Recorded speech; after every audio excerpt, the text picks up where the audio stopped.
Recording message गया होगा सभी के पास। Yes, okay. फिर से एक बार सबको गुड इवनिंग, अगर मैंने बाय चांस किसी को मिस कर गया। अच्छा देखिए, आज टॉपिक जो डिस्कस करेंगे that is sale of goods act 1930। ठीक है, सेल ऑफ गुड्स एक्ट 1930 में डिस्कशन होगा। ये बेसिकली अगर मैं बात करूं कि सेल ऑफ गुड्स एक्ट है क्या, इन सिंपल बोला जाए तो कि देश में जो बिजनेस होता है हमारे कंट्री में, हमारे स्टेट में, हमारे डिस्ट्रिक्ट में, बिजनेस तो एवरीवेयर, मतलब हर जगह में बिजनेस चल रहा है और किसी ना किसी गुड्स के बेसिस में ही बात ज़्यादा होता है। मतलब गुड्स तो ज़रूरी है ना, गुड्स मतलब कॉमोडिटी बोल सकते हैं हम लोग उसको।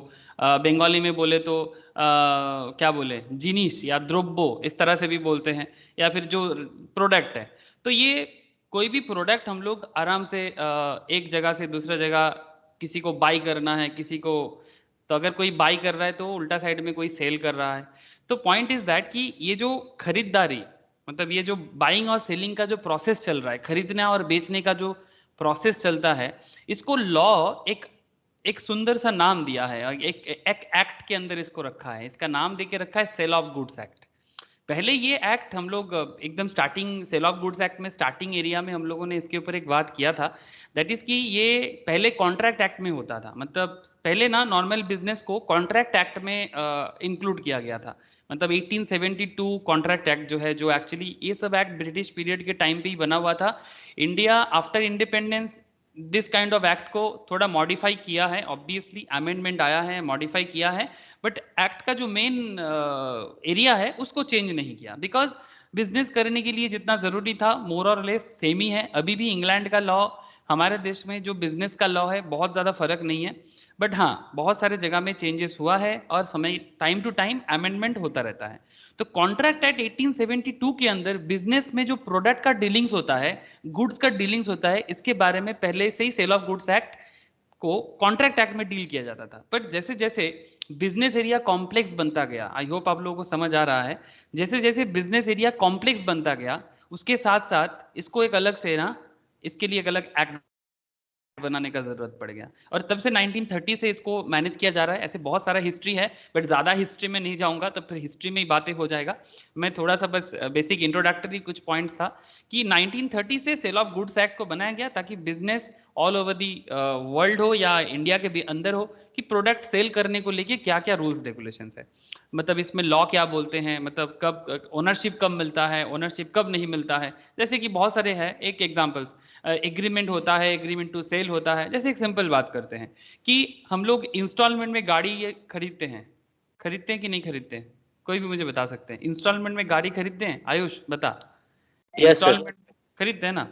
क्या इंस्टॉलमेंट में गाड़ी खरीदने से वो गाड़ी का ओनरशिप हमारा हो जाता है? गाड़ी मैंने खरीदा, मैं दोस्तों को दिखा भी रहा हूँ, मेरे घर के सामने गाड़ी जब मैं रखता हूँ तो इसमें एक स्टेटस भी मेंटेन हो रहा है, लेकिन क्या सच में गाड़ी तुम्हारा हो गया अगर तुम इंस्टॉलमेंट में लिए हो तो? No sir. कब तुम्हारा गाड़ी कब बनेगा? जब तक उसका लास्ट पेमेंट नहीं हो जाए सर। जब तक उसका लास्ट पेमेंट नहीं हो जाए। तो ये सब बात कहाँ लिखा हुआ है? सेल ऑफ गुड्स एक्ट में। दिस इज जस्ट एक सैम्पल एग्जाम्पल था, और भी बहुत सारे अंदर का मैटर है। तो basically these are the area जो सेल ऑफ गुड्स एक्ट हम लोग को सिखाते हैं कि इंस्टॉलमेंट का लास्ट इंस्टॉलमेंट जब तक नहीं पे हो जाता, वो गाड़ी का ओनरशिप या टाइटल हमारे पास ट्रांसफर नहीं होगा। तो ये सब जो बेसिक बेसिक मैटर्स है, और भी बहुत सारे हैं। ये इसको हायर परचेज भी बोलते हैं, अभी जिस बारे में मैंने आयुष के साथ एग्जांपल ले रहा था, इसको हायर परचेज भी बोलते हैं या इंस्टॉलमेंट परचेज भी बोलते हैं। तो there are varieties of things जो सेल ऑफ गुड्स एक्ट में चर्चा का विषय है और जो चले आ रहे हैं। तो आज मैं आप लोगों के साथ बेसिकली बात करूंगा transfer of ownership and delivery of goods के बारे में। Transfer of ownership and delivery of goods के बारे में, जिसके मैंने एक इसी टॉपिक में एक क्लास हुआ था, आज उसका सेकेंड क्लास होगा। तो मैं थोड़ा सा कनेक्ट करूंगा और उसके बाद में कंटिन्यूएशन करूंगा जो आज ज़रूरी है। ठीक है, तो चलिए मैं आप लोगों को स्क्रीन शेयर करता हूं और आप देखिए जो पॉइंट में डिस्कशंस हुआ था, मैं थोड़ा सा गो थ्रू करूंगा लास्ट क्लास को।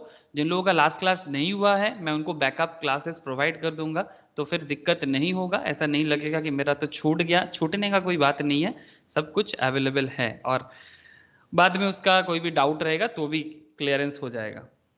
अच्छा, तो फिर पॉइंट क्या है? पॉइंट इस तरह का। अच्छा, स्क्रीन शेयर है ना सबके साथ? मुझे थोड़ा बताइएगा। Yes screen sir. शेयर है? Yes okay, sir. ठीक है, चलिए। Transfer of ownership and delivery of goods, मतलब जब एक गुड्स, जैसे ये फोन पहले किसी कंपनी, किसी मैन्युफैक्चरर का था। ये रियलमी का फोन है, मेरे पास अभी जो फोन है ये रियलमी का फोन है। ये कभी किसी मैन्युफैक्चरर के पास हुआ करता था, रियलमी कंपनी, ठीक है, चाइनीज मैन्युफैक्चरर है इंडिया में। उन लोगों का प्लांट, फैक्ट्रीज वगैरह बना है, असेंबल करते हैं, प्रोडक्ट बेचते हैं। फिर वो ये प्रोडक्ट को किसी डीलर को दिया, रियलमी इस प्रोडक्ट को किसी डीलर को दिया, फिर वो डीलर वो फोन को किसी रिटेलर को दिया, फिर वो रिटेलर, मतलब एक्चुअली ओनरशिप ट्रांसफर होता गया। और फिर उस रिटेलर से, जैसे मैंने ऑनलाइन से लिया था, फ्लिपकार्ट से लिया था मोस्ट प्रोबेबली, तो फिर फ्लिपकार्ट रिटेलर से मैंने ये प्रोडक्ट अपने पास लिया। अब ये जो प्रोसेस चलता गया, इसमें अलग अलग एरिया में अलग अलग बात बनता गया, कभी इसका ओनरशिप, कभी उसका ओनरशिप। तो ये delivery of goods and transfer of ownership, इसमें कब कब ओनरशिप ट्रांसफर होता है और कब कब डिलीवरी ऑफ गुड्स मैटर करता है, दैट इज वेरी इंपॉर्टेंट। जैसे कि आप यहाँ पर एक पॉइंट देख सकते हैं, जो actually these points actually last class का डिस्कशन था सेल ऑफ गुड्स एक्ट का। Passing of property, delivery of goods and passing of risk. एक कहावत है सेल ऑफ गुड्स एक्ट में कि जब गुड्स का डिलीवरी होता है ना, उसके साथ साथ गुड्स का रिस्क भी डिलीवर होता है। मतलब अगर हम आपको, जैसे ये फोन जब मुझे फ्लिपकार्ट से मैं ले रहा था, इस गुड्स भी मेरा है और उसके साथ साथ इस गुड्स का रिस्क भी मेरे पास आएगा। लेकिन हाँ, कभी कभी थोड़ा मतलब एक्सेप्शंस पॉइंट भी आता है कि रिस्क हमेशा ट्रांसफर नहीं होगा। लेकिन वही तो जानना है बेसिकली, कि कब रिस्क ट्रांसफर होता है, कैसे रिस्क ट्रांसफर होता है, यही तो बेसिकली जानना है। तो ये मैंने लास्ट क्लास का डिस्कशंस को मैं थोड़ा सा अभी आपको बस ऐसे ही समझा रहा हूँ कि ये लास्ट क्लास में हम लोगों ने किया था। Importance of time of transfer, मतलब किस टाइम पे ट्रांसफर हो रहा है। पासिंग ऑफ प्रॉपर्टी, जो सेक्शन 18 से लेके section 26, section is very important for any kind of law papers, ठीक है, चाहे बिजनेस लॉ पढ़िए आप, चाहे आप कंपनी लॉ पढ़िए, section is important because section में ही कहा गया है, ठीक है। सबसे पहले आता है चैप्टर, ठीक है, चैप्टर जरूरी नहीं है याद रखना इस स्टेज में, ठीक है। मेनली हम लोगों को जो याद रखना है दैट इज सेक्शन याद रखना जरूरी है, कि किस सेक्शंस में किसके बारे में क्या कहा गया है। ऐसे हम लोग बहुत बात में झगड़ा तर्क करते हैं ना कि कहाँ लिखा है बताओ, ठीक है, कहाँ लिखा है, मतलब झगड़ा करेंगे तो किस मुद्दे पे झगड़ा करेंगे, इसलिए लॉ लिखना जरूरी है। जैसे एक थोड़ा सा मैं हटके एक बात बताऊं आप लोगों को, ये बात करंट अफेयर्स से कनेक्टेड है। एक रिसेंट कॉन्सेप्ट चल रहा है चारों तरफ, हम लोग जानते हैं। मैं एक छोटा सा बात कहूँगा, ज़्यादा कंट्रोवर्सी नहीं करूँगा बिकॉज वो हमारा सब्जेक्ट नहीं है। ये आपका पैलेस्टाइन और इसके बीच में जो चल रहा है, इजराइल के बीच में, आई होप आप सभी को पता है। Hello, yes sir. है ना। तो बेसिकली मैं आपको बस इतना कहूँगा कि ऐसे भयंकर सिचुएशंस है, मतलब तबाही मच चुका है, और ये आज नहीं है, बहुत दिनों से चल रहा है। मतलब इसका बहुत बड़ा हिस्टोरिकल सिग्निफिकेंस है इसका, और ये प्रॉब्लम एक बहुत भयंकर प्रॉब्लम है। तो मेनली मैं आपको लॉ के बारे में एक छोटा सा चीज़ बोलना चाहूँगा। मैं आपको अभी पैलेस्टाइन इसराइल का कॉन्फ्लिक्ट के बारे में नहीं बोलूँगा, वो मेरा काम नहीं है। मैं चर्चा कर सकता हूँ ऑब्वियसली, लेकिन करेंटली मैं चर्चा नहीं करूँगा।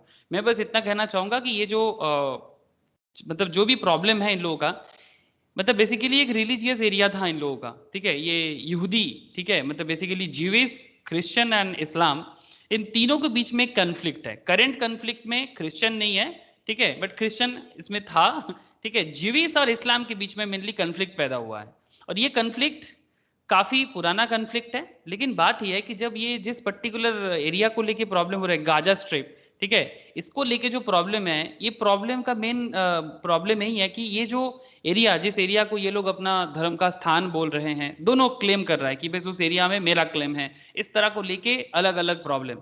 अब सवाल यही है कि कहाँ बताया गया है कि ये धर्मस्थल इनका मान्यता पे है, मतलब ज्यूज बोल रहे हैं उनका, मतलब यहूदी बोल रहे हैं उनका, इस्लाम बोल रहे हैं हमारा, ठीक है। अब कभी इस्लाम क्लेम करता है, कभी ज्यूज क्लेम करता है। अब पॉइंट है कि ज्यूज अपना किताब दिखाते हैं, उनका जो बाइबल है, जीविस बाइबल, वो अपने बाइबल का क्लेम दिखाते हैं। इस्लाम अपना कुरान का क्लेम दिखाते हैं। आप बात समझ रहे हैं, मतलब बेसिकली लॉ क्या है लॉ किसी एक पर्टिकुलर मैटर को समझने के लिए उसके बारे में कहीं ना कहीं लिखा जाता है। फिर नॉर्मल आदमी क्या करता है, वो अपने सोसाइटीज में अपना काम करता रहता है। लेकिन कभी कुछ डिस्प्यूट हो जाए तो उस डिस्प्यूट को शॉर्ट आउट कौन करेगा? तो उसके लिए जो सदियों से चले आ रहे हैं वो भी हो सकता है कि बहुत दिनों से चले आ रहे हैं, या फिर जरूरत पड़ने से न्यूली बिल्ड भी किया जा सकता है, लॉ बन भी सकता है। जैसे रिसेंट ट्रेंड में एक लॉ को लेके एक लॉ को हटाया गया जो लगाया गया था 370, आप लोग जानते हो, कश्मीर का जो कन्फ्लिक्ट इश्यूज है हमारे देश का, या फिर एक फार्म बिल लाने का बात चल रहा था, वो नहीं लाया गया, कंट्रोवर्शियल पॉइंट आ गया, कोई बोला अच्छा है, कोई बोला खराब है। तो बेसिकली मेरा कहने का एक ही मतलब है कि why law is so important and why section is so important. मतलब देखिए, अगर आप बिजनेस लॉ की किसी भी लॉ को आप तभी समझ सकते हैं जब उसका जड़ को आप समझ पाओगे। जड़ समझना बहुत जरूरी है। ऐसे सेक्शन याद करने बोलो, दिमाग खराब हो जाएगा। लेकिन सेक्शंस को याद करने के लिए आपको सेक्शन के प्रति कुछ मतलब ये कॉन्सेप्ट होना बहुत जरूरी है कि हम किस लिए जाने, क्यों जाने। जैसे ये वाला बात मैंने इसलिए बोला क्योंकि मैं इसकी पर थोड़ा सा स्टडी कर रहा था कि आज नहीं, मैं पहले भी थोड़ा किया था, बट अभी थोड़ा रिसेंट मैटर हो गया तो मैंने थोड़ा स्टडी किया। बोले क्या प्रॉब्लम है इन लोगों का, देखते हैं। हम तो सोचते थे सिर्फ हिंदुस्तान और पाकिस्तान में लड़ाई होते हैं, हम लोग ऐसे समझते हैं, बट दुनिया में ऐसे बहुत सारे देशेस हैं, मतलब देश है जिसके अंदर बहुत भयंकर लड़ाई चलता है। लेकिन वही बात कि जिस जगह को लेके प्रॉब्लम है, जिस धर्म स्थल को लेके प्रॉब्लम है, वो उस जगह के बारे में एक धर्म ग्रंथ जो उनका लॉ है, सोसाइटल मतलब एक सोशल लॉ के हिसाब से उनका है, तो वो किताब बोला है कि भाई ये हमारा ये है, मतलब मेन एरिया है जिसके ऊपर हम लोग मानते हैं, मान्यता रखते हैं। तो एग्जैक्टली बिजनेस लॉ का सेल ऑफ गुड्स एक्ट हो या कॉन्ट्रैक्ट एक्ट हो, इसका मान्यता हमें भी देना पड़ता है कि लॉ में बोला हुआ है। ठीक है, जरूरत पड़ने से चेंज किया जा सकता है। ठीक है, जिस तरह से ट्रिपल तलाक का रूल्स इंडिया में लाया गया, जो पहले नहीं था, जो इस बार इस 2019 में मोस्ट प्रोबेबली लाया गया कि वो 3 बार तलाक तलाक बोलने से नहीं होगा। सर आप इतना मैच्योर मैटर में क्यों बात कर रहे हैं? सर मैच्योर मैटर में इसलिए बात कर रहे हैं, मेरे को कोई इच्छा नहीं है कि ये सब मैटर में बात करूं, बट ये मैं इसलिए बोल रहा हूं बिकॉज लॉ हम लोग अगर थोड़ा आंख ओपन करके देखें ना, छोटा छोटा मैटर बहुत बड़ा अमाउंट, बहुत बड़ा इंपैक्ट डाल देता है, और वो इंपैक्ट हमारे लाइफ में बहुत मतलब बहुत इंपॉर्टेंस ही रखता है। इसलिए बिजनेस लॉ में भी ना हम लोग थोड़ा सा मतलब कंसंट्रेशन करेंगे ना, तो हमें भी बहुत कुछ पता चल जाएगा। फ्यूचर में बिजनेस का केसेस लड़ने में सुविधा हो जाएगा। हम लोग को इतना अभी जरूरी नहीं है कि सीरिया में चले जाए या फिर अजरबैजान, मतलब ये आपका क्या बोलते हैं पैलेस्टाइन में चले जाए, जरूरी नहीं है। मैं बस कहना चाहता हूँ कि law everything, law is everything. मतलब बहुत लोग सोचते हैं कि लॉ में क्या है, लॉ में बहुत कुछ है। लॉ को लेके ही तो सबसे बड़ा प्रॉब्लम और उसी में सबसे बड़ा सोल्यूशन। अब पता नहीं सोल्यूशन कैसे आएगा, but seriously law is everything और उसी के ऊपर डिपेंड करके एवरीथिंग। ओके चलिए, तो मैं आप लोगों को पासिंग ऑफ प्रॉपर्टी वगैरह ये सब तो मैंने लास्ट क्लास में बताया था। मैं अभी आप लोगों को लेके चलता हूँ।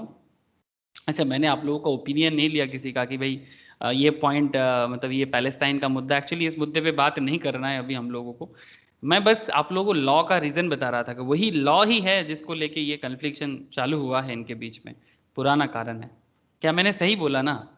हेलो, मतलब जितना भी, मतलब मैं पूरा डिटेल्स नहीं बोला, बट क्या मैं सही बोला? आप लोग भी काफ़ी लोग हैं मुझे पता है जो लोग भी इस मैटर में रिसर्च वगैरह कर रहे होंगे। हेलो, जितना मैं बोला ठीक ठाक बोला कि नहीं बोला? Yes, sir. अच्छा अच्छा, ठीक है, ओके। तो सेल ऑफ गुड्स एक्ट में मैं आप लोगों को अभी जो बताने वाला हूँ दैट इज हमारा, अच्छा ये रिस्क प्राइमा फेसी, एक सेकेंड में आपको लेके चलता हूँ उस एरिया में जहाँ पर हम लोग बात करेंगे आज। कहाँ चला गया sir? Performance of the contract of sale. हाँ सर, मिल गया। Performance of the contract of sale, मतलब कॉन्ट्रैक्ट ऑफ सेल में परफॉर्मेंस कैसे किया जाता है। इंटरेस्टिंग फैक्ट है, थोड़ा ध्यान से सुनिएगा, मज़ा आ जाएगा। जो लोग पहले क्लास किए उनको भी मज़ा आएगा, जो नहीं किए उनको भी मज़ा आएगा। अब क्या सर ज़बरदस्ती आप मज़ा लाते हो? अरे क्या करें ना सर, 2 घंटा पढ़ेंगे तो 2 घंटा मज़ा लेके ही पढ़ना चाहिए। अच्छा, जैसे कि ये वाला एरिया बहुत वाइटल है, ये वाला एरिया बहुत वाइटल है। Rules regarding delivery of goods, section 33 से लेके 41 में बोला गया है rules regarding delivery of goods. Sale of goods act 1930 prescribe the following rules. मैं बात करता हूँ कि कितना अलग अलग तरीके से डिलीवरी हो सकता है। ठीक है, part delivery, buyer to apply for delivery, place of delivery, time of delivery, instalment delivery, delivery of wrong quantity, expense of delivery, goods in possessions of a third party, delivery of carrier or waffinger, deterioration during transit, buyer's right to examine the goods। Very very important area मैं बात करने वाला हूँ, लेकिन before that थोड़ा इसका introductory point भी एक बार देख लेते हैं कि ये performance of the contract of sale section 31 से लेके 44 क्या सिखाते हैं और क्या बताते हैं। चलिए, थोड़ा सा मिड टॉपिक लगेगा किसी किसी के लिए, बट देखिए धीरे धीरे एक ठीक ठाक लगेगा। The performance of a contract of sale, जब किसी भी गुड्स का सेल होता है, ठीक है, performance of a contract of a sale implies delivery of goods. अगर सेल होगा तो गुड्स का डिलीवरी भी होगा। हेलो, कोई भी मुझे बताए कि अगर सेल होगा तो गुड्स का डिलीवरी होगा कि नहीं होगा? हाँ स्नेहाशीष, यस ना? By the seller and acceptance of the delivery of goods and payment of price for them. अब सेलर क्या करेगा? सेलर गुड्स को डिलीवर करेगा, बायर गुड्स को लेगा, डिलीवरी ऑफ गुड्स होगा and payment of price for them by the buyer in accordance in the of the terms of contract, because business is very important area. और आपको एक छोटा सा मैं इन्फॉर्मेशन शेयर करता हूँ कि सेल कितना इंपॉर्टेंट है। ऐसे जीएसटी जो लोग पढ़ते हैं उनको तो मैं ये बड़ा डिटेल्स में ही शेयर करूंगा, बट बिफोर दैट मैं एक बार शेयर करना चाहता हूँ कि सेल के ऊपर डिपेंड करके देश का भविष्य डिपेंड करता है। सर क्या बोलते हो, सेल इतना इंपॉर्टेंट है? बिना सेल का कुछ नहीं होगा। अरे कुछ नहीं हो सकता, देश का पत्ता तक नहीं हिल सकता अगर सेल रुक जाए तो। सर इतना बड़ा बात कैसे कर सकते हो? सर आप लोग थोड़ा सा सोचोगे तो समझ में आ ही जाएगा, ठीक है? थोड़ा सोचने से समझ आ जाएगा, सेल इतना वाइटल है, ठीक है? एक सेकेंड रुको, मैं बताता हूँ। एक छोटा सा इन्फॉर्मेशन पे आप लोगों के साथ शेयर करूंगा, आप लोग समझ जाओगे कि सेल कितना इंपॉर्टेंट है। जस्ट ए मिनट, सेल कितना वाइटल है, मतलब मैं आपको सेल नहीं दिखाऊंगा, सेल का आफ्टर इफेक्ट दिखाऊंगा कि बिना सेल का देश का क्या भविष्य है, ठीक है? इसलिए सेल ऑफ गुड्स एक्ट का भविष्य भी आपको समझ में आ जाएगा। अच्छा एक सेकेंड रुकिए, स्क्रीन शेयर अभी हो जाएगा। हाँ अभी हुआ ना स्क्रीन शेयर, देखिए ना? हाँ सर, हाँ सर। ओके, सबको दिख रहा है? एक पर्टिकुलर मैप दिख रहा होगा सबको। इस मैप में क्या बोला है मैं वो आपको बताता हूँ। इस मैप में बोला गया है स्टेट वाइज प्लीज थोड़ा देखिए, state wise GST collection for 2019-20। ऐसे तो ये मेरा जीएसटी क्लास का डेटा है, बट फिर भी आप लोग मुझे एक चीज बताइए, जीएसटी कब कलेक्ट होता है? सेल पे कलेक्ट होता है। GST is a sale tax. अगर मैं हाँ सेल टैक्स है ना जीएसटी, गुड्स का बाइंग सेलिंग होता है तभी जाके उसमें जीएसटी आता है। तो अभी देखिए, मैं आप लोगों को जीएसटी नहीं सिखाऊंगा, जिन लोगों का जीएसटी है, जो लोग इंटरमीडिएट लेवल में जीएसटी पढ़ते हैं उनको जीएसटी बताऊंगा मैं। बट मेरा कहने का मतलब है कि जो स्टेट वाइज जीएसटी कलेक्शन है ये सेल्स के ऊपर डिपेंड करके हुआ है। अगर सेल ना होता ना तो ये जीएसटी कलेक्शन नहीं होता। यहाँ पर आपको क्या दिख रहा है बोलिए तो? यहाँ पर आपको 2019-20 का डेटा दिख रहा है, इसमें ये गवर्नमेंट का ही जीएसटी काउंसिल के साइट में जाके ही मैंने ये डेटा निकाला, ठीक है? लद्दाख डेटा सेपरेटली अवेलेबल है, ठीक है? जरूरी नहीं है अभी इतना, बट एक बेसिक आइडिया।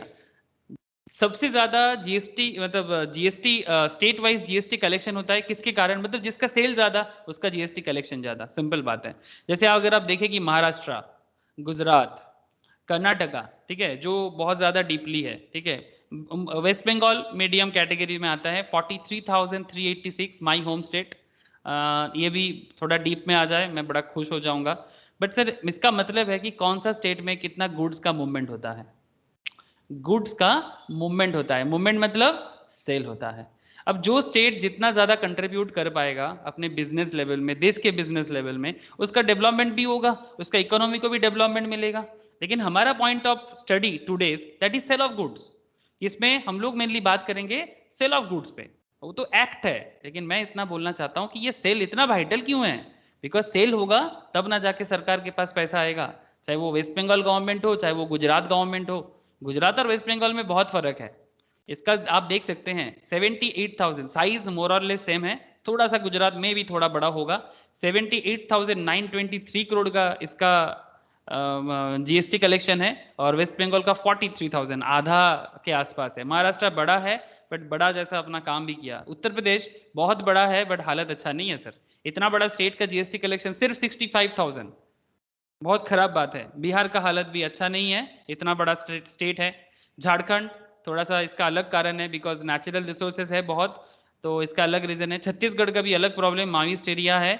अच्छा कश्मीर का इशू सबको पता है क्या प्रॉब्लम है, बट एक चीज समझ में आ रहा है कि कहाँ कहाँ किस तरह का बिजनेस सिचुएशन है। Southern India and western parts of India ये सेल में एकदम फाड़ू फाड़ू सेल करता है, मतलब बिजनेस इनके वहां पर बहुत अच्छा चलता है। अब सर चलिए मैं आप लोगों को अभी एकदम detail sale of goods act के बारे में ही बात करूंगा, कोई इधर उधर का। ये तो सर थोड़ा सा मैं वो क्या है ना स्टोरी सजा रहा था कि आपको मैं थोड़ा सेल के बारे में बताऊँ। ये डेटा मेरे पास काफी दिनों से था, मैं लग रहा था कि एक दिन सेल ऑफ गुड्स में मैं शेयर करूंगा,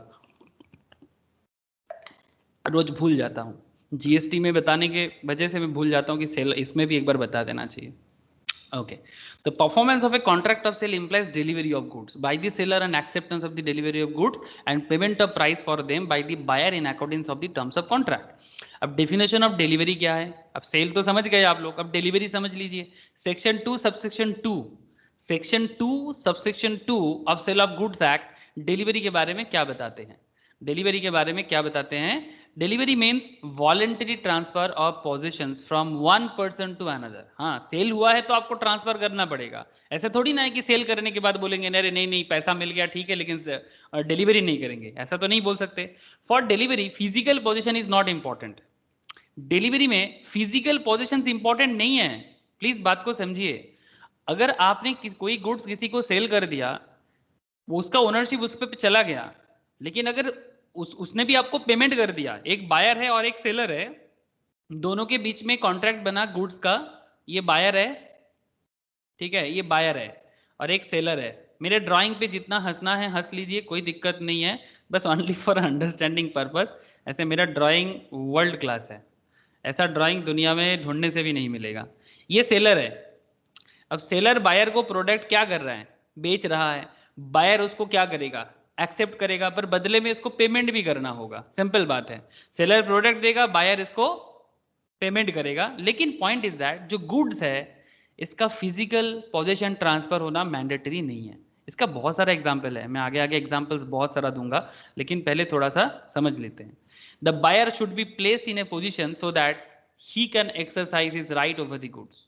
The buyer should be placed in a position so that he can exercise his right over the goods. मतलब इसको गुड्स का राइट मिल जाए, ये पोजीशंस बायर का होना चाहिए। इसका मतलब ये डिलीवरी हो गया, मतलब ऐसा नहीं कि आपके घर में डिलीवरी होना पड़ेगा। जैसे अभी तो होम डिलीवरी का जमाना है ना, और लॉकडाउन में तो होम डिलीवरी का और बल्ले बल्ले चल रहा है। सही बोला ना मैंने? मतलब लेकिन पॉइंट है, सपोज मानिए कि आप बिग बास्केट में ऑर्डर किए या फिर जियो मार्ट में ऑर्डर किए और वो आपके घर में डिलीवरी देने के बारे में बोला था लेकिन दिया नहीं, तो वो तो अलग बात हो गया। लेकिन पॉइंट इज दैट अगर आपने पेमेंट किया था तो उसके प्रोडक्ट पे या जो भी गुड्स था उस पर आपका पूरा हक है कि नहीं है? लेकिन ऐसे कुछ गुड्स होते हैं जिसको ट्रांसफ़र नहीं किया जा सकता। सपोज उसी को वहीं पर रखना होगा, उस पर्टिकुलर गुड्स को उस पर्टिकुलर जगह में ही रखना होगा। लेकिन तो क्या अगर उसको वहीं पर रखना होगा तो क्या वो से फॉर एग्जांपल एक किसी जगह में एक प्लांट है या फिर एक मशीनरीज है, उसको डिलीवरी करना मुश्किल है, ठीक है, तो फिर क्या उसको मतलब उसका पोजीशन या ओनरशिप ट्रांसफर नहीं होगा? हो जाएगा। जैसे मैं फ्लिपकार्ट वगैरह का बात कर रहा था कि आप फ्लिपकार्ट में प्रोडक्ट ऑर्डर किए और फ्लिपकार्ट वाले आपके घर में आके प्रोडक्ट का डिलीवरी देके गया, तो ये तो नॉर्मल बात है, ठीक है। लेकिन ऐसे भी हो सकता है कि वो डिलीवरी मतलब कुछ केस में ऐसा भी हो सकता है कि जिससे आपने बाय किया वो प्रोडक्ट वहीं पर है, आप पेमेंट कर दिए एज ए बायर, बट वो भी ट्रांसफर हो गया है। अब इसमें कुछ पॉइंट है, थोड़ा सा पेशेंस रखिए। Thus if the position is taken through unfair means there is no delivery of the goods. अब बहुत केस में ऐसे होते हैं ना, दो नंबरी, कि पैसा पेमेंट नहीं किया लेकिन पोजीशंस ले लिया, ऐसा नहीं हो सकता। Delivery of goods sold may be made by doing anything which the parties agree. Parties मतलब वही बायर और सेलर के बीच में बात हो रहा था। shall be treated as delivery of putting the goods in the possession of the buyer or of any person authorized to hold them on his behalf। अब बायर खुद भी पोजीशन ले सकता है या फिर बायर के बिहाफ में उसका एजेंट भी ले सकता है ना, बायर के बिहाफ में उसका एजेंट भी ले सकता है। मतलब बहुत केस में ऐसा होता है कि बायर बड़ा आदमी है, वो डायरेक्ट नहीं कर सकता तो एजेंट के थ्रू से करेगा, तो दोनों में से कोई भी ले तो भी उसको डिलीवरी मानेंगे। ऐसा नहीं है कि फिर एजेंट के दिया बायर खुद नहीं आया तो डिलीवरी नहीं मानेंगे, ऐसे मतलब जबरदस्ती बोलने से नहीं होगा, बिकॉज लॉ में बोला हुआ है कि एजेंट से भी काम बन सकता है, और हम लोग भी डेली लाइफ में ऐसे देखे हैं कि एजेंट के थ्रू से भी काम बन सकता है। But now point is that कि डिलीवरी ऑफ गुड्स मेनली 3 तरह का होता है। अब धीरे धीरे हम लोग डीप डाइव कर रहे हैं, मतलब और अंदर जा रहे हैं और बहुत इंपॉर्टेंट एरिया में डिस्कस करेंगे। जैसे आप यहाँ पर 3 पॉइंट देख पा रहे हैं, actual delivery, symbolic delivery, constructive delivery.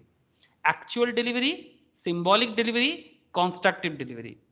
कोई भी मुझे थोड़ा बता सकते हैं कि एक्चुअल डिलीवरी मीन्स?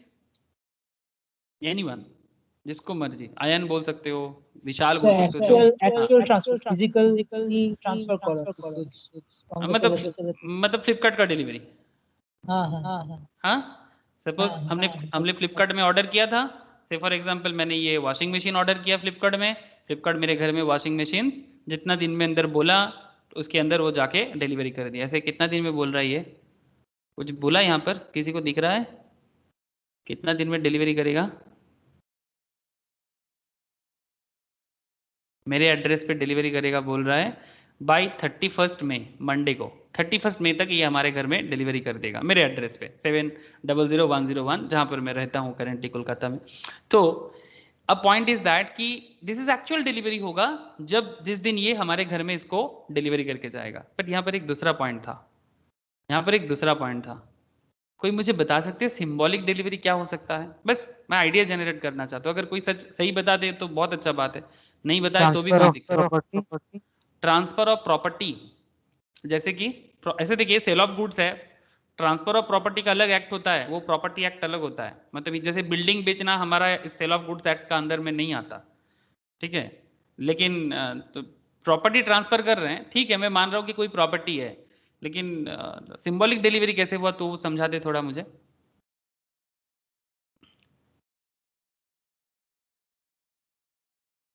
मतलब डॉक्यूमेंट के हिसाब से भेजते हैं ना। डॉक्यूमेंट्स के हिसाब से, हाँ ये अच्छा बात बोला तुमने, ठीक है, ये एक अच्छा बात बोला। मैं थोड़ा सा एक मेरे दिमाग में एक चल रहा है, आप लोग man of the match award देखे हो टीवी में? Yes yes. Man of the match car का अवार्ड दिया जाता है। हाँ ये एक सेकेंड रुको, गाड़ी का की वगैरह दिया जाता है, देखा कि नहीं देखा? मैं बस ऐसे जो ये बता रहा था, सही बता रहा था विशाल, कि पेपर्स या डॉक्यूमेंट्स के थ्रू से सिंबॉलिक डिलीवरी हो जाता है, वेरी गुड। बट मैं बस एक बताना चाहूँगा, से फॉर एग्जांपल जैसे ये विराट कोहली के ये गाड़ी यहाँ पर रखा हुआ है, ठीक है। सपोज मानिए कि यहाँ पर गाड़ी रखा नहीं है, ठीक है, सिर्फ उसको गाड़ी भी नहीं दिया गया, वो गाड़ी पे बैठा भी नहीं है, ठीक है, जस्ट उसके हाथ में गाड़ी का चाबी दिया गया, ठीक है। या फिर एक किसी भी तरह का एक की, मतलब जो देखने में की जैसे, जैसे यहाँ पर गाड़ी का क्या दिया है, गाड़ी का एक प्लेकार्ड या फेस्टून जो है उसको यहाँ पर इनको दिया गया है। अब एक की भी दे सकता है यहाँ पर, ठीक है। तो मेरा कहने का मतलब है कि उसको की देने का मतलब क्या है, ये सिंबॉलिक डिलीवरी हो गया ना। मतलब जिस केस में सिंबॉलिक तब होता है कि जब वो जो एसेट है वो साइज में बहुत बड़ा हो, तो आप इस तरह से लाके उसको प्रेजेंट नहीं कर सकते, तो उसका सिंबॉलिक डिलीवरी होगा। जैसे कि विशाल का पॉइंट भी सही था, और मेरे दिमाग में ये चल रहा था कि बोलते बोलते कि मैं बचपन से जब भी टीवी में देखता था कि man of the match award दिया जा रहा है, कोई गाड़ी दिया जा रहा है, जैसे सचिन को फरारी मिला था। मैं आप लोगों को कहानी बोला फरारी का, कि सचिन को जब फरारी मिला था, इंडिया का मोस्ट प्रोबेबली इंडिया का पहला फरारी सचिन का ही है, वो उसके ऊपर एक मूवी भी बना है फरारी की सवारी, देखा किसी ने? हेलो, किसी ने देखा फरारी की सवारी? यस वो यस। तो मोस्ट प्रोबेबली, मैं I am not sure, but मुझे जितना पता है कि इंडिया का पहला फरारी सचिन को मिला था। और वो फरारी कार मतलब सचिन को इंडिया में फरारी कंपनी मतलब गिफ्ट तो कर दिया था, ठीक है, बहुत बढ़िया था। बट एक प्रॉब्लम हो गया था कि उसका जो ड्यूटी था, मतलब उसका जो टैक्स था, इंपोर्ट ड्यूटी था इंडिया में लाने का, वो गाड़ी के दाम के बराबर था। तो सचिन बोला कि इतना दामी गाड़ी मैं तो करेंटली मैं खरीद नहीं सकता, और अगर खरीद भी लूँ, लेकिन इसका टैक्स ही तो इसका गाड़ी का दाम का सामान है। तो वो बस उसके एजेंट को बोला, जो सचिन का जो एजेंट है, उनको बस इतना ही बोला कि भाई एक काम करो, आप चिट्ठी भेजो कंपनी को चिट्ठी भेजो कि भाई मेरे को ये लेना नहीं है, मैं गिफ्ट को वापस करना पड़ेगा मुझे, ठीक है, मुझे गिफ्ट वापस करना पड़ेगा। तब फरारी कंपनी सचिन को ये उसका जो ड्यूटी था, वो ड्यूटी गवर्नमेंट को फरारी कंपनी ने पे किया इंडिया का, और बाद में सचिन को फरारी का ब्रांड एम्बेसडर भी बनाया, ठीक है। तो ये कहानी है, मतलब एक्चुअली रियल कहानी था, तो अलग बात, बट बेसिकली कॉन्सेप्ट था सिंबॉलिक डिलीवरी का। आई होप समझ में आया होगा। सिंबॉलिक डिलीवरी मतलब आपके हाथ में नहीं दिया जा रहा है, तो सिंबल के थ्रू से हो सकता है। हाँ कोई कुछ कहना चाहता है, कुछ कहना चाहते हैं कोई? Hello, no sir no sir. Okay okay, समझ में आया ना सबको सिंबॉलिक डिलीवरी, या फिर किसी को कोई मन में सवाल है सिंबॉलिक डिलीवरी को लेके? हेलो, सबको समझ आया ना symbolic delivery? Yes sir yes sir yes. Okay, तब मैं आगे बढ़ सकता हूँ। अच्छा, नाउ एक कॉन्स्ट्रक्टिव डिलीवरी का पॉइंट आया। कॉन्स्ट्रक्टिव डिलीवरी, अब ये किस तरह का डिलीवरी हो सकता है? सर এই ডেলিভারিতে পজিশন চেঞ্জ হয় না, ওনারশিপটা চেঞ্জ হয়। যার কাছে আগে পজিশন ছিল রেজিস্টার ওর কাছেই থাকে। जिसके पास पोजीशन था उसी के पास रहेगा। বাট ওনারশিপ চেঞ্জ হবে। সাপোজ যেমন একটা ওয়্যার হাউসে গুডস ক্যারি করছে একজন, এক ওনারের জন্য গুডস ক্যারি করছে, নাও ওনারশিপ চেঞ্জ হয়েছে, but the same person is still carrying the keys to the warehouse. ওটা কনস্ট্রাক্টিভ डेलीवरी। ओके, मतलब जिस पर्टिकुलर एरिया में गुड्स पड़ा हुआ है वो गुड्स वहीं पर रहेगा, हाँ, जस्ट ओनरशिप चेंज। बस उसका मालिक चेंज हो जाएगा, हाँ, उसका पोजीशन मालिक चेंज change हो जाएगा। মানে वेरी, मतलब इंटाइट, मतलब उसका एक्चुअल पोजीशन चेंज होगा ना। हाँ, एक्चुअल पोजीशन चेंज नहीं होगा बट ओनरशिप तो चेंज होगा ना, हाँ, ओनरशिप चेंज। ओनरशिप चेंज होगा। Very good. तो ये एक बहुत अच्छा एग्जांपल अयन ने शेयर किया हम लोगों के साथ। अब मेरे दिमाग में एक चल रहा था कि इस तरह का एग्जांपल्स बहुत सारे जगह में, जैसे वो वेयर हाउस का बात बताया, जैसे डॉकयार्ड्स वगैरह में होता है कि इतना दिन तक गोडाउन में प्रोडक्ट किसी का था, अभी वो प्रोडक्ट इसका हो गया, तो गुड्स वहीं के वहीं पर है, डिलीवरी नहीं हुआ लेकिन ओनर चेंज हो गया। जैसे आप लोग बैंक मॉर्गेज के बारे में ज़रूर सुने होंगे। बैंक मॉर्गेज मतलब अगर आपको कोई ज़मीन गिरवी रख के कोई लोन लेना हो, इस तरह का होता है ना। हाँ, सपोज आपको कोई लोन वगैरह लेना है तो आप अपना कैसे, हाँ हेलो, गोल्ड लोन। हाँ गोल्ड लोन नहीं, मैं बेसिकली ज़मीन या प्रॉपर्टी गिरवी का बात कर रहा हूँ। सिक्योरिटी हिसाब से। सिक्योरिटी के हिसाब से, मतलब सपोज आपके पास ज़मीन है तो वो ज़मीन का पेपर्स आप बैंक के पास जमा करते हो और बदले में बैंक आपको लोन देता है। शैलेश है क्लास में, शैलेश मुझे थोड़ा हेल्प कर सकता है इस मैटर पे। शैलेश, आप कुछ बोल पाओगे इस बारे में? ये मॉर्गेज के कॉन्सेप्ट में यही काम होता है ना, अगर शैलेश को मेरा आवाज़ आ रहा है तो।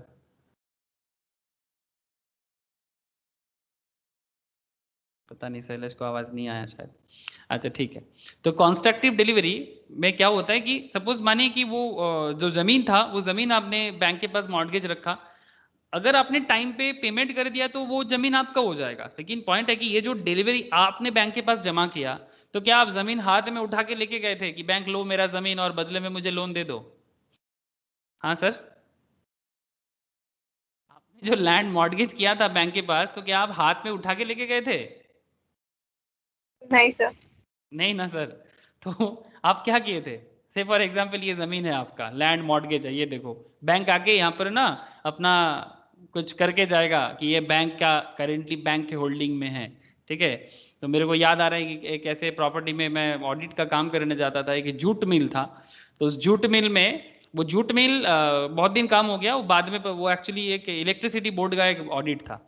तो पूरा ऑडिट का काम कंप्लीट हो गया, फिर जिस दिन आ रहा हूँ तो फिर ऑफिसर से, मतलब जो बेसिकली डिविजनल मैनेजर था, उनसे बात हो रहा था। तो बोलते थे कि इसका रेंट भी है। बोले ये तो सरकारी ऑफिस है, क्या रेंट देते होंगे आप लोग, और ऐसे पड़ा हुआ है। बोले नहीं नहीं बाबा, ये सरकारी नहीं है, ये तो जूट मिल है, HDFC बैंक की मॉर्गेज प्रॉपर्टी है। कंपनी ने इसका पेमेंट नहीं कर पाया तो अभी बैंक इसको रखा है और फिर बैंक इसको भाड़े पे दे के रखा है।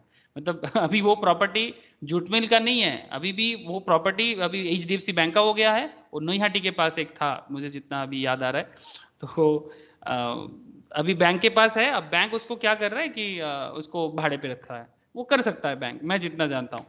अच्छा, तो बेसिकली पॉइंट है कि जैसे ये ज़मीन आप गिरवी रखना चाहते हो, तो ठीक है आप लेके जाओ, लैंड मॉर्गेज करो बैंक के पास। तो क्या ज़मीन हाथ में उठा के लेके? नहीं सर, कॉन्स्ट्रक्टिव डिलीवरी होगा यहाँ पर। जो भी होगा कॉन्स्ट्रक्टिव डिलीवरी होगा, डॉक्यूमेंट्स के थ्रू से होगा।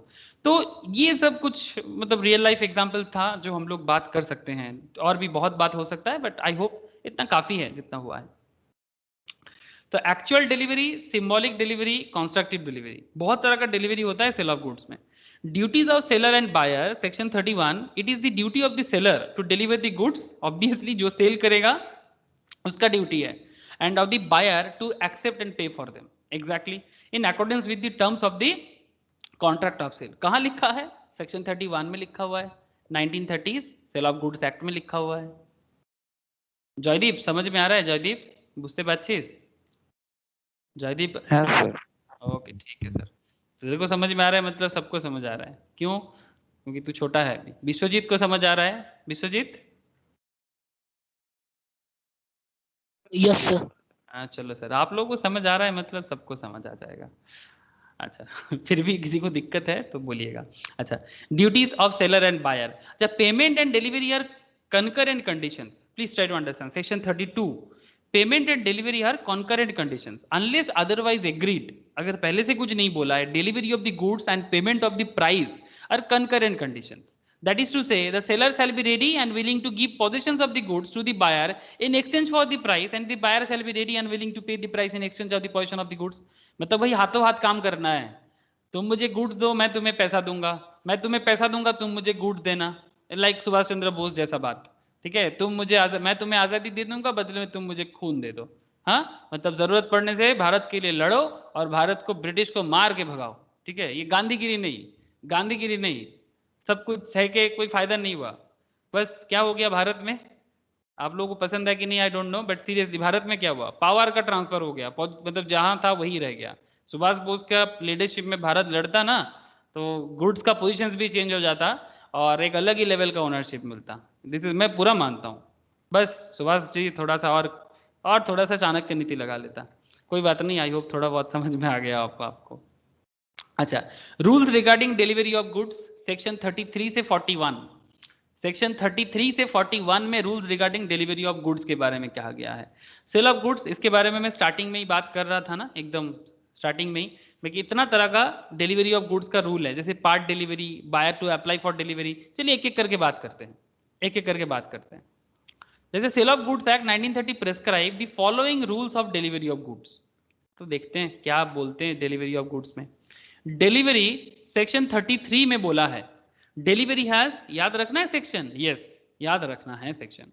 Delivery of goods sold may be made by doing anything which the parties agree shall be treated as delivery or which has the effect of putting the goods in the possession of the buyer।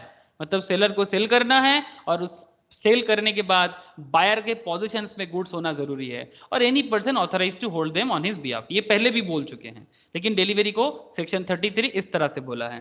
And effect of part delivery, अब part delivery भी हो सकता है। अब now what is part delivery?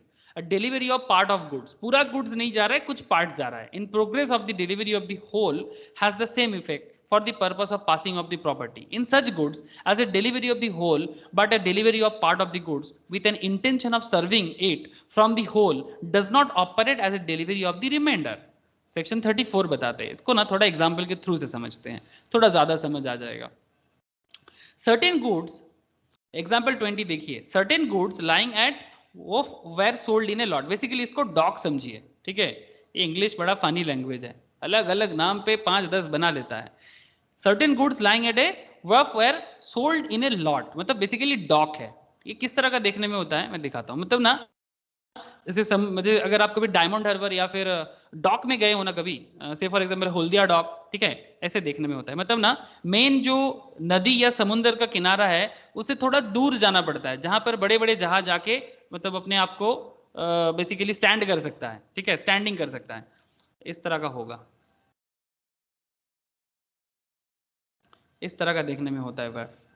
ये कैसे बताऊं, कौन सा बेस्ट रहेगा, कौन सा बेस्ट रहेगा? हाँ, ऐसे नॉर्मली आप ऐसे भी बोल सकते हो, हमारे गंगा नदी में दिखता है, ये हावड़ा कोलकाता फेरी घाट में भी दिखता है।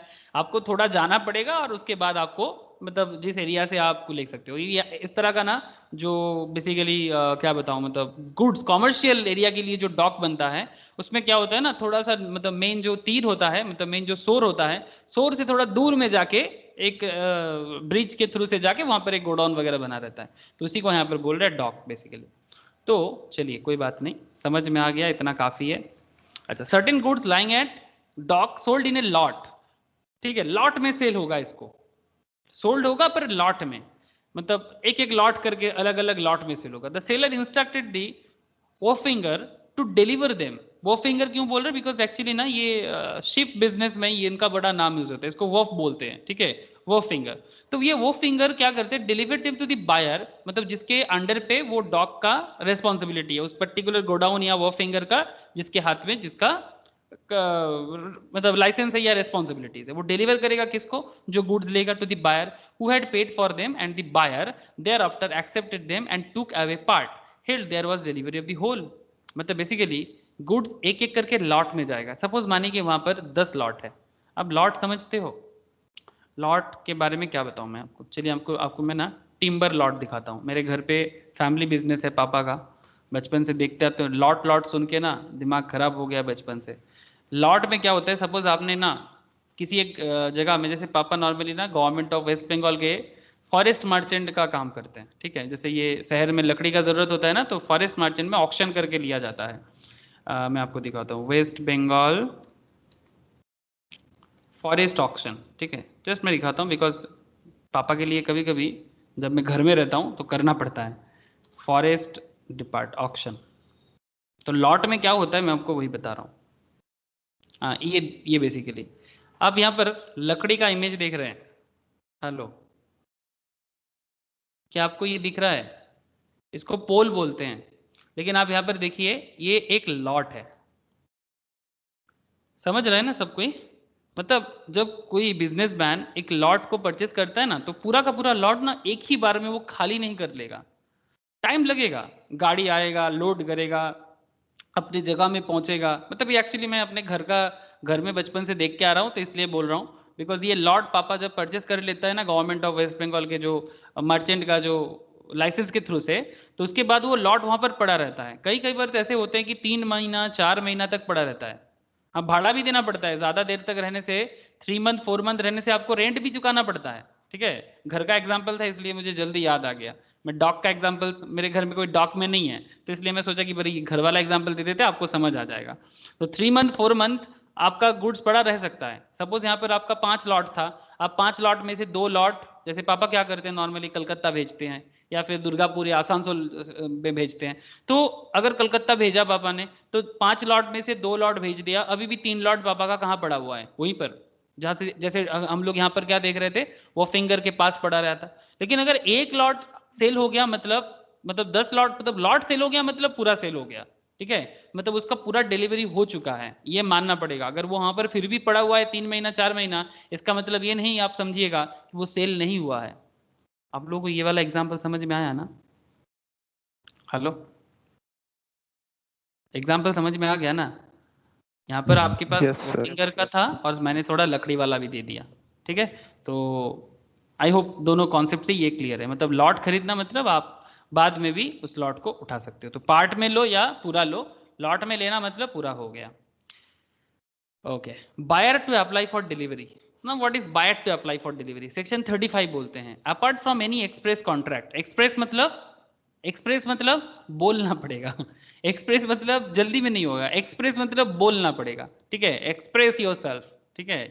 एक्सप्रेस योर सेल्फ मतलब अपने आप को जो भी बोलना है बोलो। ऐसे लॉ में ना 2 वे है एक्सप्रेस करने का, बता सकते हैं 2 एक्सप्रेस करने का वे क्या है?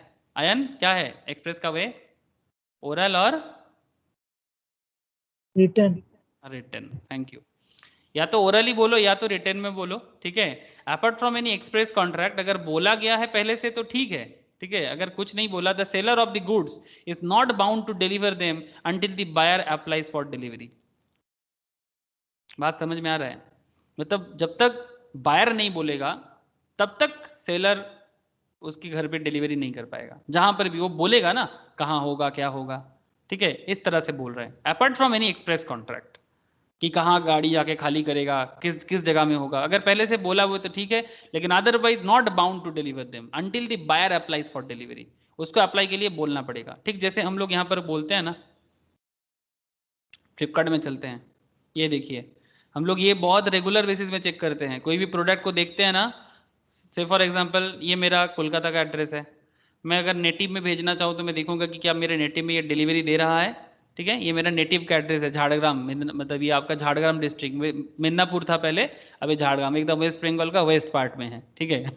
वेस्ट बंगाल का वेस्ट पार्ट में है। यहाँ पर भी देगा बोल रहा है, थोड़ा देरी करेगा, अरे जल्दी देगा बोल रहा है, पता नहीं, ठीक है, जो भी हो, लेकिन देगा डिलीवरी। तो जब तक बायर बोलता नहीं है, जब तक बायर बोलता नहीं है तब तक होगा नहीं। आई होप यू अंडरस्टैंड, ठीक है। तो मतलब सेलर इग्नोर करेगा। सेक्शन 35 में बोला हुआ है, मतलब कौन कहाँ बोला हुआ है, वही तो मैं बोल रहा हूँ ना शुरू से कि कहाँ बोला हुआ है। सेल ऑफ गुड्स एक्ट में बोला हुआ है, सेक्शन भी बोल के रखा है, ये सेक्शन में बोल के रखा है। प्लेस ऑफ डिलीवरी के बारे में क्या बोला है, try to understand.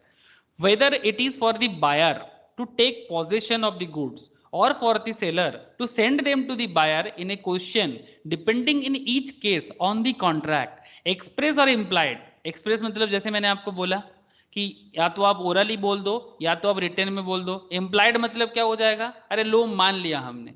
implied means क्या है, लो मान लिया हमने, मैं कुछ नहीं बोला तो कुछ मान लेंगे, काइंड ऑफ दैट, मतलब मान लेंगे। जैसे टैक्सी, जैसे इम्प्लाइड कॉन्ट्रैक्ट का मुझे याद आ गया, एक्सप्रेस कॉन्ट्रैक्ट, इम्प्लाइड कॉन्ट्रैक्ट याद आ रहा है किसी को? कॉन्ट्रैक्ट में पढ़ते हैं हम लोग, जो लोग कॉन्ट्रैक्ट क्लास नहीं किए अभी बाद में करेगा तो बाद में पता चलेगा।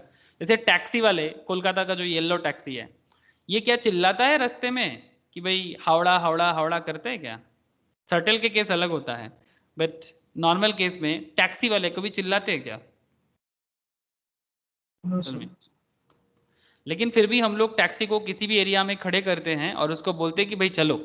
हाँ, ये येलो टैक्सी कोलकाता का मैं बात कर रहा हूँ, ये एक्चुअली इम्प्लाइड कॉन्सेप्ट में काम करता है।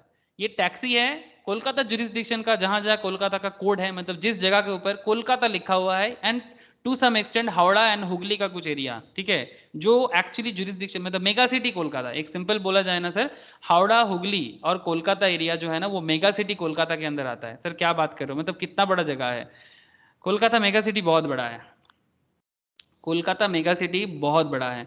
मेगा सिटी के अंदर आप जिधर जाना चाहो, ये टैक्सी वाला जाने के लिए रेडी रहेगा sir. Kolkata mega city area 206 वर्ग मतलब स्क्वायर किलोमीटर का है। नॉर्मल कोलकाता और कोलकाता मेगा सिटी में फर्क है, ठीक है। नॉर्मल कोलकाता मतलब सिर्फ Kolkata district and north 24 and south 24 का कुछ एरिया लेके, बट मेगा सिटी कोलकाता उससे बड़ा है। तो नॉर्मल टैक्सी वाले को आप उसके अंदर चढ़ोगे और उसको बोलोगे कि भाई इधर चलो, हो जाएगा, लेकिन वो हावड़ा हावड़ा नहीं चिल्लाएगा। फिर भी हम चढ़ जाते हैं, बस वाले फिर भी चिल्लाते हैं, बस वाले फिर भी हावड़ा हावड़ा सियाल्ला सियाल्ला करते हैं, बट ये लोग तो कुछ नहीं करेगा, मतलब इम्प्लाइड है। हम टैक्सी रास्ते में चल रहे हैं तो ये इम्प्लाइड है कि भाई आप बैठो, आजा मेरे गाड़ी में बैठ जा और जहाँ बोलेगा मैं चल जा। आई होप यू अंडरस्टैंड। हाँ सर, तो ये इम्प्लाइड कॉन्सेप्ट है, इम्प्लाइड का बहुत सिंपलेस्ट एग्जाम्पल मैंने आप लोगों को शेयर किया। तो ठीक है, कोई बात नहीं, आगे आगे और बात होगा। तो place of delivery, whether it is for buyer to take possession of the goods or for seller to send them to buyer in a question, depending on each case the contract express or implied between the parties. Apart from any such contract, goods sold are to be delivered at the place at which they are at the time of sale, and goods agreed to be sold are to be delivered at the place at which they are at the time of agreement to sell.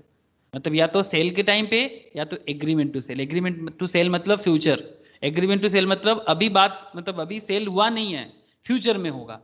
जैसे agreement to sale का कोई example कोई दे देगा मुझे? Hello, agreement to sale का example, sale and agreement to sale का example. Higher purchase of hire purchase बोल सकते हो, future contract, future contract agreement sale है ना। फ्यूचर कॉन्ट्रैक्ट जैसे फार्म जैसे फ्यूचर कॉन्ट्रैक्ट के लेके, चलिए सर थोड़ा कंट्रोवर्सी कर लेते हैं। अरे सर क्यों आप कंट्रोवर्सी करते हो? अरे याद रखने के लिए, मेरे को कौन सुनता है, मैं थोड़ी ना कोई यूट्यूबर हूँ। देखो फ्यूचर कॉन्ट्रैक्ट फार्मिंग, ठीक है, कॉन्ट्रैक्ट फार्मिंग ये बहुत पुराना बात है, ठीक है। Contract farming is a very old method, आज का बात नहीं है। जो लोग जानते नहीं है उनको लगता है कि कॉन्ट्रैक्ट फार्मिंग बात चल रहा है, ये कोई नया जमाना आ गया क्या कि ये तो खत्म कर देगा। अरे क्या बात कर रहे हो, आचार्य चाणक्य सम्राट अशोका के टाइम पे, चंद्रगुप्त मौर्य के टाइम पे कॉन्ट्रैक्ट फार्मिंग यूज करता था, जिसमें कॉन्ट्रैक्ट फार्मिंग में क्या होता था कि जैसे मानो कि ये कॉन्ट्रैक्ट चल रहा है, ये देख में समझ में आ रहा है, ये देख के लग रहा है फार्मर्स है। हाँ सर, फार्मर्स ऐसे ही देखने में होते हैं, मतलब एकदम मेहनती, है ना। फार्मर्स का पहचान क्या है? मेहनत। और इधर साइड में कोई बिजनेसमैन है, वो बोल रहे कि भाई आप अपने खेती में, अपने फार्म लैंड में बनाओ जो प्रोडक्ट बनाना है, ठीक है, 3 महीने बाद मैं आके प्रोडक्ट लेके जाऊंगा। जब ये बन जाएगा उसके लिए कुछ पेमेंट अभी से कर देगा और बाकी डिलीवरी के टाइम पे। फ्यूचर कॉन्ट्रैक्ट ऐसे ही होता है, ठीक है। ये फ्यूचर कॉन्ट्रैक्ट सिर्फ फार्मिंग है क्यों, स्टॉक मार्केट में भी होता है। जो लोग स्टॉक मार्केट के साथ है, आई नो यहाँ पर कोई कोई है जो लोग स्टॉक मार्केट करते हैं। শুভ শুভ আছিস না? শুনতে পাচ্ছিস আমার কথা? হ্যাঁ দাদা, আছি হ্যাঁ, তো। তো স্টক মার্কেটে হয়তো কন্ট্রাক্ট ফার্মিং এই sorry future and options, future options তো হয়, ওইটাই তো। फ्यूचर, हाँ एग्जैक्टली, फ्यूचर एंड ऑप्शंस। तो बेसिकली ये सब क्या है, future contract, agreement to sell type, अभी नहीं है फ्यूचर में होगा। जैसे यहाँ पर सिंपल समझते हैं, अभी स्टॉक मार्केट में नहीं जाते, ठीक है, स्टॉक मार्केट का क्लास में स्टॉक मार्केट के बारे में बात कर लेंगे, कोई बात नहीं। बट पॉइंट इज दैट कि ये जब बन जाएगा, अभी तो बन रहा है, आप देख सकते हो अभी बन रहा है, फ्यूचर में जब बड़ा होगा तब इसका प्रॉपर डिलीवरी होगा, इसमें कोई प्रॉब्लम नहीं है। तो ये है basically contract farming. Contract farming में क्या है ना किसान अपने मर्जी से जिसको मर्जी बेच सकता है, जो एक्चुअली चाणक्य भी करता था, लेकिन हाँ थोड़ा सा उसको कंट्रोलिंग के साथ, ठीक है। आई थिंक इस बार भी कंट्रोलिंग के साथ ही होने का बात हुआ था, बट कोई बात नहीं, किसी कारण से हुआ नहीं है। अब ठीक है, सबका देखना पड़ता है। आई डोंट नो कितना सही गलत है, बट मतलब this is a very old method business का, और फार्मर्स के वेलबींग के लिए बहुत पुराना मेथड है ये। अच्छा चलिए हम लोग आगे बात बढ़ाते हैं। तो प्लेस ऑफ डिलीवरी, तो जो यहाँ पर बता रहे कि एग्रीमेंट के थ्रू से फ्यूचर में जहां बोलेगा वहां पर होगा। If not in the existence at the, अच्छा time of agreement to sale, और if not then in existence, अगर ऐसा कुछ बात नहीं बोला गया, at the place at which they are manufactured और प्रोड्यूस्ड। अगर कुछ भी नहीं बोला है तो फिर डिलीवरी कहाँ होगा? Big question. अगर कुछ भी नहीं बोला गया है तो जिस पर्टिकुलर एरिया में प्रोडक्ट मैन्युफैक्चर हो रहा है या फिर प्रोड्यूस हो रहा है, जैसे कि आप लोग अभी देखा ना, ये फार्म लैंड में बन रहा है, आई डोंट नो क्या बन रहा है, बट कुछ तो बन रहा है। जब बन के बड़ा हो जाएगा, ठीक है, जब बन के बड़ा हो जाएगा तब उसी एरिया में जाके इसका डिलीवरी हो जाएगा। यहीं पर बनेगा और यहीं से लेके चले जाना, मतलब बिजनेस करने के लिए, सिंपल। ठीक है, तो यही सिंपल बोला है, प्लेस ऑफ डिलीवरी। अगर कुछ बोला हुआ है सेल के टाइम पे तो वहीं पर करो, अगर फ्यूचर में है तो फ्यूचर में बोलो, अगर अभी कुछ नहीं हुआ है तो जहां पर मैन्युफैक्चर हो रहा है या प्रोड्यूस हो रहा है उस जगह को ऐसे ही मान लेंगे, सेक्शन 36 सब सेक्शन 1 के हिसाब से। अब now point is that what is time of delivery as per sale of goods act. Time of delivery के बारे में क्या बोला है? Where under the contract of sale, the seller is bound to send the goods to the buyer, but no time for sending them is fixed. कब भेजेगा इसके बारे में कुछ टाइम नहीं बोला गया है। The seller is bound to send them within a reasonable time. Reasonable time. अब what is the meaning of reasonable time? जैसे मानिए, अब reasonable time ना, अब reasonable का मतलब आप पूछिएगा ना तो बहुत सारे एग्जाम्पल आएगा। जैसे आप बिग बास्केट से ग्रोसरी ऑर्डर किए, ठीक है, अभी लॉकडाउन है, चारों तरफ दुकान बंद है, मुश्किल चल रहा है चारों तरफ, वी ऑल नो। तो या फिर जहाँ पर भी थोड़ा बहुत बन रहा खुल रहा है, भीड़ है, इंडिया है सर, इंडिया में भीड़, गांव में थोड़ा बहुत भीड़ को हम लोग अलग कर सकते हैं, बट सिटी में भीड़ को अलग करना, एक्सेप्ट जहाँ पर थोड़ा सिटी प्रॉपरली मेंटेन्ड है, हो सकता है जहाँ थोड़ा पॉपुलेशन कम है, अदरवाइज नॉट पॉसिबल। से फॉर एग्जाम्पल आपका डेली घर का जो खाने का चीज़ है, आप बिग बास्केट से ऑर्डर किए हो। अच्छा प्लीज़ कोई भी मुझे बताना, अगर आप आज that is 17th of May 2021, आज कितना डेट, क्या आज कौन सा बार है, कौन सा बार है आज? मंगल, सोमवार, मंडे, मंडे। आज आप ऑर्डर करते हो बिग बास्केट्स में आपका नेसेसिटीज, हाँ दिस इज डेली एसेंशियल्स। आप कितना दिन के अंदर इसको, मतलब आप चाहते हो कि ये आपके घर पे पहुंच जाए, कितना दिन के अंदर पहुंच जाना चाहिए? मैक्स टू मैक्स, मैक्सिमम बोलो और मिनिमम भी बोलो। 1 से 2 दिन मिनिमम या मैक्सिमम? मैक्सिमम। मैक्सिमम 1 और 2 डेज। अच्छा चल ठीक है, अभी थोड़ा सा ना बिग बास्केट में अगर तू ऑर्डर करके देख मिलेगा ही नहीं लाइन वो बोलेगा कि ट्राई, फिर से ट्राई करने के लिए बोलेगा। अच्छा ठीक है, चलो मैं मैक्सिमम 7 दिन मानता हूँ, मैक्सिमम 7 दिन आपको डिलीवरी करेगा 7 दिन के अंदर, बट 7 दिन भी एसेंशियल के लिए सही बात नहीं है। मैं विश्वजीत के साथ ही चलता हूँ, ठीक है, मैं इसको 3 दिन मानता हूँ, मिनिमम 1 दिन। अब मिनिमम मुझे 1 दिन के अंदर भेजिए और मैक्सिमम मुझे 3 दिन के अंदर भेजिए, बिकॉज एसेंशियल्स है, इसको बिना खा के तो इंसान मर ही जाएगा ना, बिकॉज ज़रूरत का चीज़ है। तो बात यह है कि reasonable time product to product vary करेगा, बिजनेस टू बिजनेस वेरी करेगा। आई होप क्लियर है रीजनेबल टाइम का मतलब। अब एक मोबाइल फ़ोन ऑर्डर किए हो, अब क्या सोचते हो, एक मोबाइल फ़ोन कितने दिन के अंदर आ जाना चाहिए आपके पास, या एक washing machine? 7 to 10 days। 7 to 10 days reasonable time है। अगर उसके बाद भी नहीं आता है, हाँ किसी को कुछ कहना है? हेलो, पूछ सकते हैं, कोई कुछ कहना चाहते हैं लगा मुझे। ठीक है कोई बात नहीं। तो आई होप इतना समझ आ रहा है कि रीजनेबल टाइम क्या होता है। ठीक है, तो ये लॉ भी बता के रखा है, लॉ भी बता के रखा है सेक्शन 36 में, सेक्शन 36 सब सेक्शन 2 में, कि भाई what is time of delivery. ऐसे टाइम के बारे में स्पेसिफिकली कुछ नहीं बोला गया, बिकॉज आप लोग जानते होंगे कि जो स्टेट टू स्टेट जब बिजनेस होता है ना, एक स्टेट से दूसरा स्टेट में जब बिजनेस होता है, जैसे कि आपको सिंपल बताता हूँ, महाराष्ट्र से बंगाल में मैं देखा रास्ते में, या बंगाल से पोटैटोज, बंगाल से बहुत सारा राइस वगैरह अलग स्टेट में जाते हैं, महाराष्ट्र से फ्रूट्स जैसे कि मैं जितना जानता हूँ कि आपका क्या बोलते हैं उसको, संतरा आता है नागपुर से, ठीक है, ऑरेंज, या फिर ग्रेप्स लाइक जिसको हम लोग अंगूर बोलते हैं, ठीक है, ये सब वेस्ट बंगाल में आते हैं। एक एरिया है उलूबेड़िया बोल के, ये आपका कहाँ आता है, NH6 में गिरता है। उलूबेड़िया बोल के एक जगह आता है NH6 में, कोलकाता से हार्डली 40-50 किलोमीटर दूर होगा, 50 किलोमीटर मैक्सिमम। तो इनका डिलीवरी का पोजिशन उलूबेड़िया में होता है। यहाँ पर आके वो ट्रक खाली होता है, ठीक है, ये ट्रक खाली होता है यहाँ पर आके। अब ये थोड़ी ना, ये तो रात को चलता है, बहुत स्पीड में भगता है, इतना जोर से चलता है ना क्या बताऊं।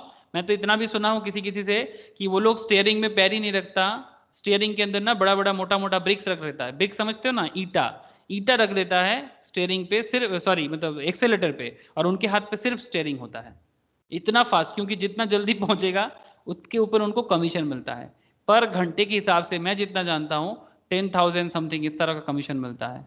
अब गलत सही I don't know, but seriously अब इसके बारे में टाइम का कुछ मेंशन नहीं है कि इतने टाइम के अंदर आपको पहुंचाना होगा डिलीवरी ऑफ गुड्स, बट फिर भी ये लोकली जैसा जैसा चलता है। जैसे महाराष्ट्र में मैंने देखा स्पेशली जो मतलब पच जाता है, ठीक है, उस तरह का प्रोडक्ट में इस तरह का कमीशन सिस्टम रहता है, स्पेशली फ्रूट्स में ऐसा मैं ज़्यादा सुना हूँ, ज़्यादा देखा भी हूँ। मतलब नेशनल हाईवेज में अगर थोड़ा सा आँख कान खोला रखेंगे तो आप लोग भी प्रैक्टिकली इस तरह का कनेक्ट हो जाओगे। आई होप बहुत लोगों को पता है, आई होप बहुत लोगों को पता है, ऐसा नहीं कि मैं अकेला जानता हूँ, आप लोग भी बहुत कुछ जानते हो। मैं तो बस करेंटली जो मुझे एग्जाम्पल समझ आ रहा है मैं बस आपको शेयर कर रहा हूँ, ठीक है। अच्छा, goods in position of a third party. अब धीरे धीरे देखिए और important area, goods in position of a third party, where the goods at the time of sale are in position of a third person, there is no delivery unless and until such third person acknowledges to the buyer that he holds the good on his behalf, provided that nothing in this section shall affect the operation of the issue or transfer of any document of title to goods, section 36 subsection 3। मतलब जहां पर goods third party के positions पे है, मतलब buyer और seller के बीच में और कोई आ गया, अब वो थर्ड पार्टी गुड्स लेके बैठा हुआ है, but the goods at the time of sale are in the possession of a third person, there is no delivery unless and until such third person acknowledge to the buyer that he holds the goods on his behalf। जब तक वो ये नहीं बोलता तब तक delivery नहीं हुआ।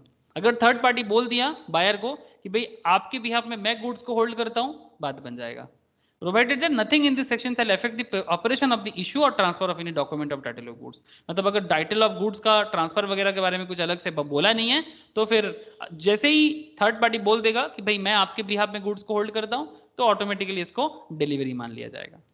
Time for tender of delivery, tender of delivery, demand for tender of delivery may be treated as an ineffectual unless made at a reasonable hour। what is reasonable hour is a question of fact।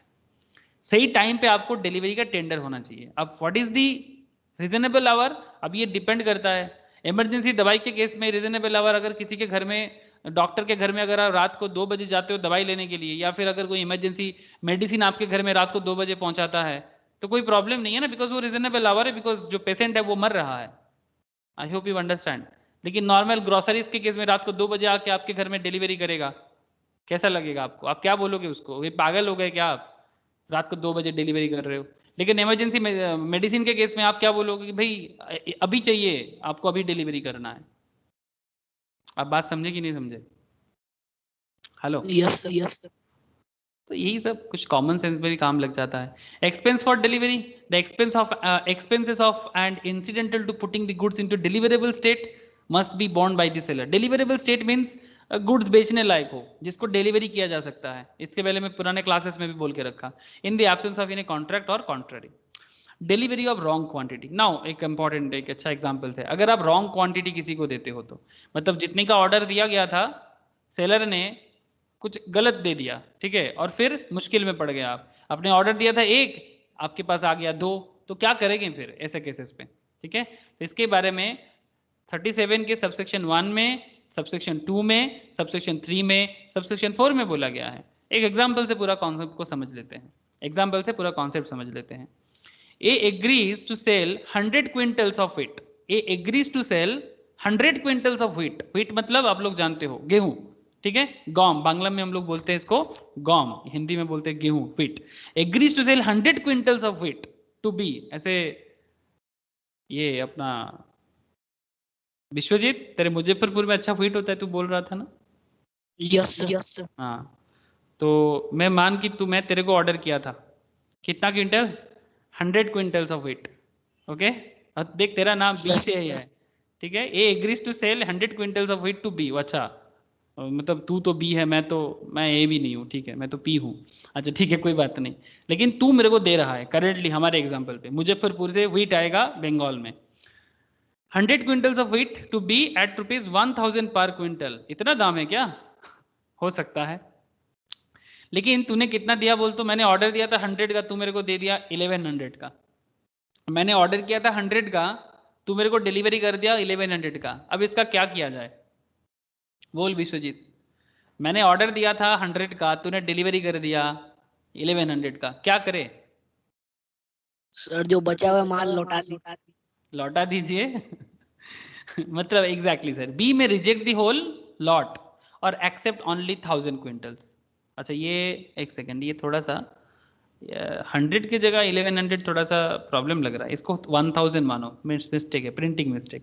1000 की जगह 1100 कर लो, मतलब 100 quintal ज़्यादा कर दिया है।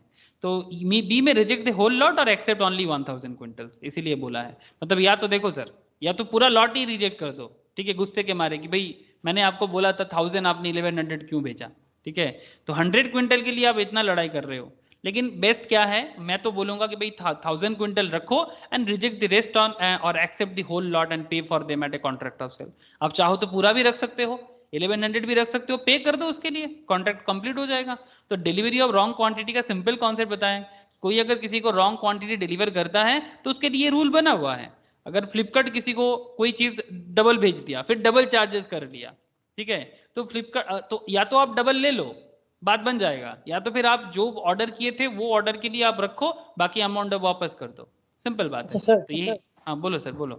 Sir ধরুন extra delivery হয়েছে, এখন যে ডেলিভারিটা করেছে ও চায় না এক্সট্রা যে ডেলিভারি করেছে ওটা ওর কাছে থাকুক, ও রিটার্ন চায়, ওটা কার কল হবে, যাকে দিয়েছে নাকি যে দিয়েছে? আর একবার মানে বলিস, সাপোজ আমি বুঝতে পারলাম না, মানে হ্যাঁ বল। হ্যাঁ বিশ্বজিৎ আর আমার সাপোজ ব্যাপারেই বল, হ্যাঁ বল। 1000 এর জায়গায় 1100 ডেলিভারি করেছে, হ্যাঁ এখন বায়ার বলছে 100 রিটার্ন করো, বাট সেলারটা পে করতে চায় 100 এর জন্য এক্সট্রা, বাট আচ্ছা, ও আই থিঙ্ক আরেকটা ডিল হয়তো আছে ওর, সো ও ওটা করতে চায় না এক্সট্রা 100টা, ওটা কলটা কার হবে যে আমি করবো নাকি না, সেলারটা নাকি বায়ারটা? सेलर का कॉल होगा, सेलर का करना चाहिए। सेलर का कॉल होगा। Good question, good question, I understand your question. आप लोगों को समझ में आया आयन का सवाल? आयन पूछ रहे हैं कि जैसे हमारे यहाँ कर 1000 क्विंटल मान के चलते, इसको 100 थोड़ा सा एबनॉर्मल फील हो रहा है। 1000 क्विंटल का ऑर्डर मैंने दिया था विश्वजीत को, विश्वजीत ने मुझे 1100 क्विंटल भेज दिया। मैं रिपीट कर रहा हूँ आयन, अगर मैं गलत होऊंगा तो फिर मुझे रेक्टिफाई करना कि मैंने विश्वजीत को 1000 क्विंटल बोला था, बट विश्वजीत ने मुझे 1100 क्विंटल दे दिया। मैं चाहता हूँ कि 100 क्विंटल रख लूँ, यही ना यस सर, आयन? Yes, मैं चाहता हूं कि 100 क्विंटल एक्स्ट्रा जो है मैं उसको रख लूं, ठीक है, जो मेरे कॉन्ट्रैक्ट के पार्ट में नहीं था। बट विश्वजीत चाहता है कि वो 100 क्विंटल वो मेरे को नहीं देगा, वो गलती से दे दिया, मतलब डिलीवरी कर दिया, बट विश्वजीत चाहता है कि वो 100 क्विंटल वो मेरे को डिलीवरी नहीं करेगा, बिकॉज उसका कोई दूसरा कॉन्ट्रैक्ट है। वेरी गुड आयन, ऐसा हो सकता है। और उस अगर वो मेरे को 100 दे देगा तो उसका 100 शॉर्ट हो जाएगा, ऐसा हो सकता है रियल लाइफ में। आपके पास सपोज 2000 क्विंटल्स ही है, अगर आप मुझे 1000 की जगह 1100 दे देते हो तो उसको तो कम हो जाएगा ना, आप दोनों पार्टी के साथ आपका कॉन्ट्रैक्ट था। तो ऐसे केसेस में कॉल तो सेलर का ही होगा, बिकॉज मेन कॉन्ट्रैक्ट तो 1000 का ही था ना, हाँ मेन कॉन्ट्रैक्ट तो 1000 का था। तो इस केस में विश्वजीत के हाथ में ही तो है, विश्वजीत 1000 के लिए ही लायबल है पे, मतलब डिलीवरी करने के लिए, नॉट 1100। वो गलती से डिलीवर कर दिया तो फिर दैट डजंट मीन्स कि वो विश्वजीत अगर दे दिया तो फिर वो मेरा हो गया, नहीं, ऐसा नहीं है। कॉमन सेंस लगाओ, ये विश्वजीत के ऊपर है कि विश्वजीत, ये बात करना पड़ेगा। मैं बोलूँगा अगर विश्वजीत राजी है तो ठीक है, लेकिन अगर विश्वजीत राजी नहीं है तो फिर मुझे तो 1000 ही लेना पड़ेगा। इसीलिए देखो सर, 3 पॉइंट आपको बोला है, बी में रिजेक्ट दी होल लॉट, या तो आप पूरा ही रिजेक्ट कर दो क्योंकि आपके मुताबिक नहीं हुआ है, और accept only 1000 quintals and reject the rest, और accept the whole lot and pay for them at the contract of sale. अगर विश्वजीत मानता है तो एक्सेप्ट तभी होगा अगर ऑफर विश्वजीत की तरफ से रहेगा। विश्वजीत बोलेगा अरे भाई भेज दिया, फिर 100 क्विंटल फिर से मुजफ्फरपुर भेजोगे क्या कलकत्ता से? हाँ विश्वजीत, फिर कलकत्ता से मुजफ्फरपुर जाने का ट्रांसपोर्टिंग कॉस्ट भी लग जाएगा। अगर विश्वजीत को लगता है कि इस पे विश्वजीत का घाटा है क्योंकि वो ट्रांसपोर्ट कॉस्ट जो लगेगा 100 क्विंटल का, वो कौन पे करेगा? मैं पे करूंगा कि विश्वजीत खुद पे करेगा? तो मेरा ही लगेगा। तेरा ही लगेगा ना, गलती तेरा है क्योंकि तूने एक्स्ट्रा भेजा है। तो फिर सिंपल बात है, इसमें इसमें इतना भी कोई बड़ा बात नहीं है। तो तू अगर देखेगा कि भाई इसको वापस लाने का खर्चा अगर ज़्यादा हो जाएगा तो फिर इससे बेहतर है कि मैं सर को ही सेल कर दूं, क्योंकि सर अभी पढ़ाना छोड़ के गेहूं बेचता है। ओके चलो next, instalment deliveries. I hope सबको समझ में आ रहा है, बिकॉज मैं बोला था कि सिंपल सिंपल पॉइंट है। नाम सुन के ऐसा लगेगा कि बहुत बड़ा बम आए, बट कोई बम नहीं है, सिंपल बातें हैं। इसी सिंपल बात को ही हम लोग डिस्कस कर रहे हैं। Instalment deliveries, unless otherwise agreed, the buyer is not bound to accept delivery in installment. The right and liabilities in access of the cases of delivery by installments and payments thereon may be determined by the parties of contract. अगर पहले से कुछ बोला नहीं है तो फिर instalment delivery के लिए बायर कभी भी रेडी नहीं रहेगा। इंस्टॉलमेंट डिलीवरी मतलब आप समझ रहे हो ना, कि मतलब जो भी प्रोडक्ट आपने ऑर्डर किया था वो पूरा एक बार में नहीं आ रहा है, पार्ट बाय पार्ट आ रहा है आपके पास। तो ये पहले से अगर डील हुआ है तो वो ठीक है, बट नॉर्मल केस में सेलर कभी भी इंस्टॉलमेंट डिलीवरी नहीं कर सकता। मतलब डिलीवरी बाय इंस्टॉलमेंट से फॉर एग्जांपल क्या बताऊं आपको, सपोज मानो आपने एक ट्रक ऑर्डर, एक गाड़ी ऑर्डर किया, पहले चक्का भेजा फिर गाड़ी का ढांचा भेजा, ऐसा नहीं कर सकता।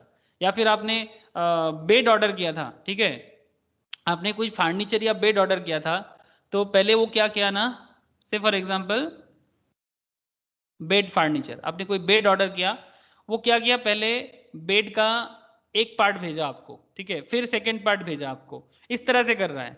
लेकिन अगर पहले से किसी भी तरह का एग्रीमेंट नहीं बना हुआ है इंस्टॉलमेंट डिलीवरी का, तो इंस्टॉलमेंट डिलीवरी कभी भी बायर एक्सेप्ट नहीं करेगा।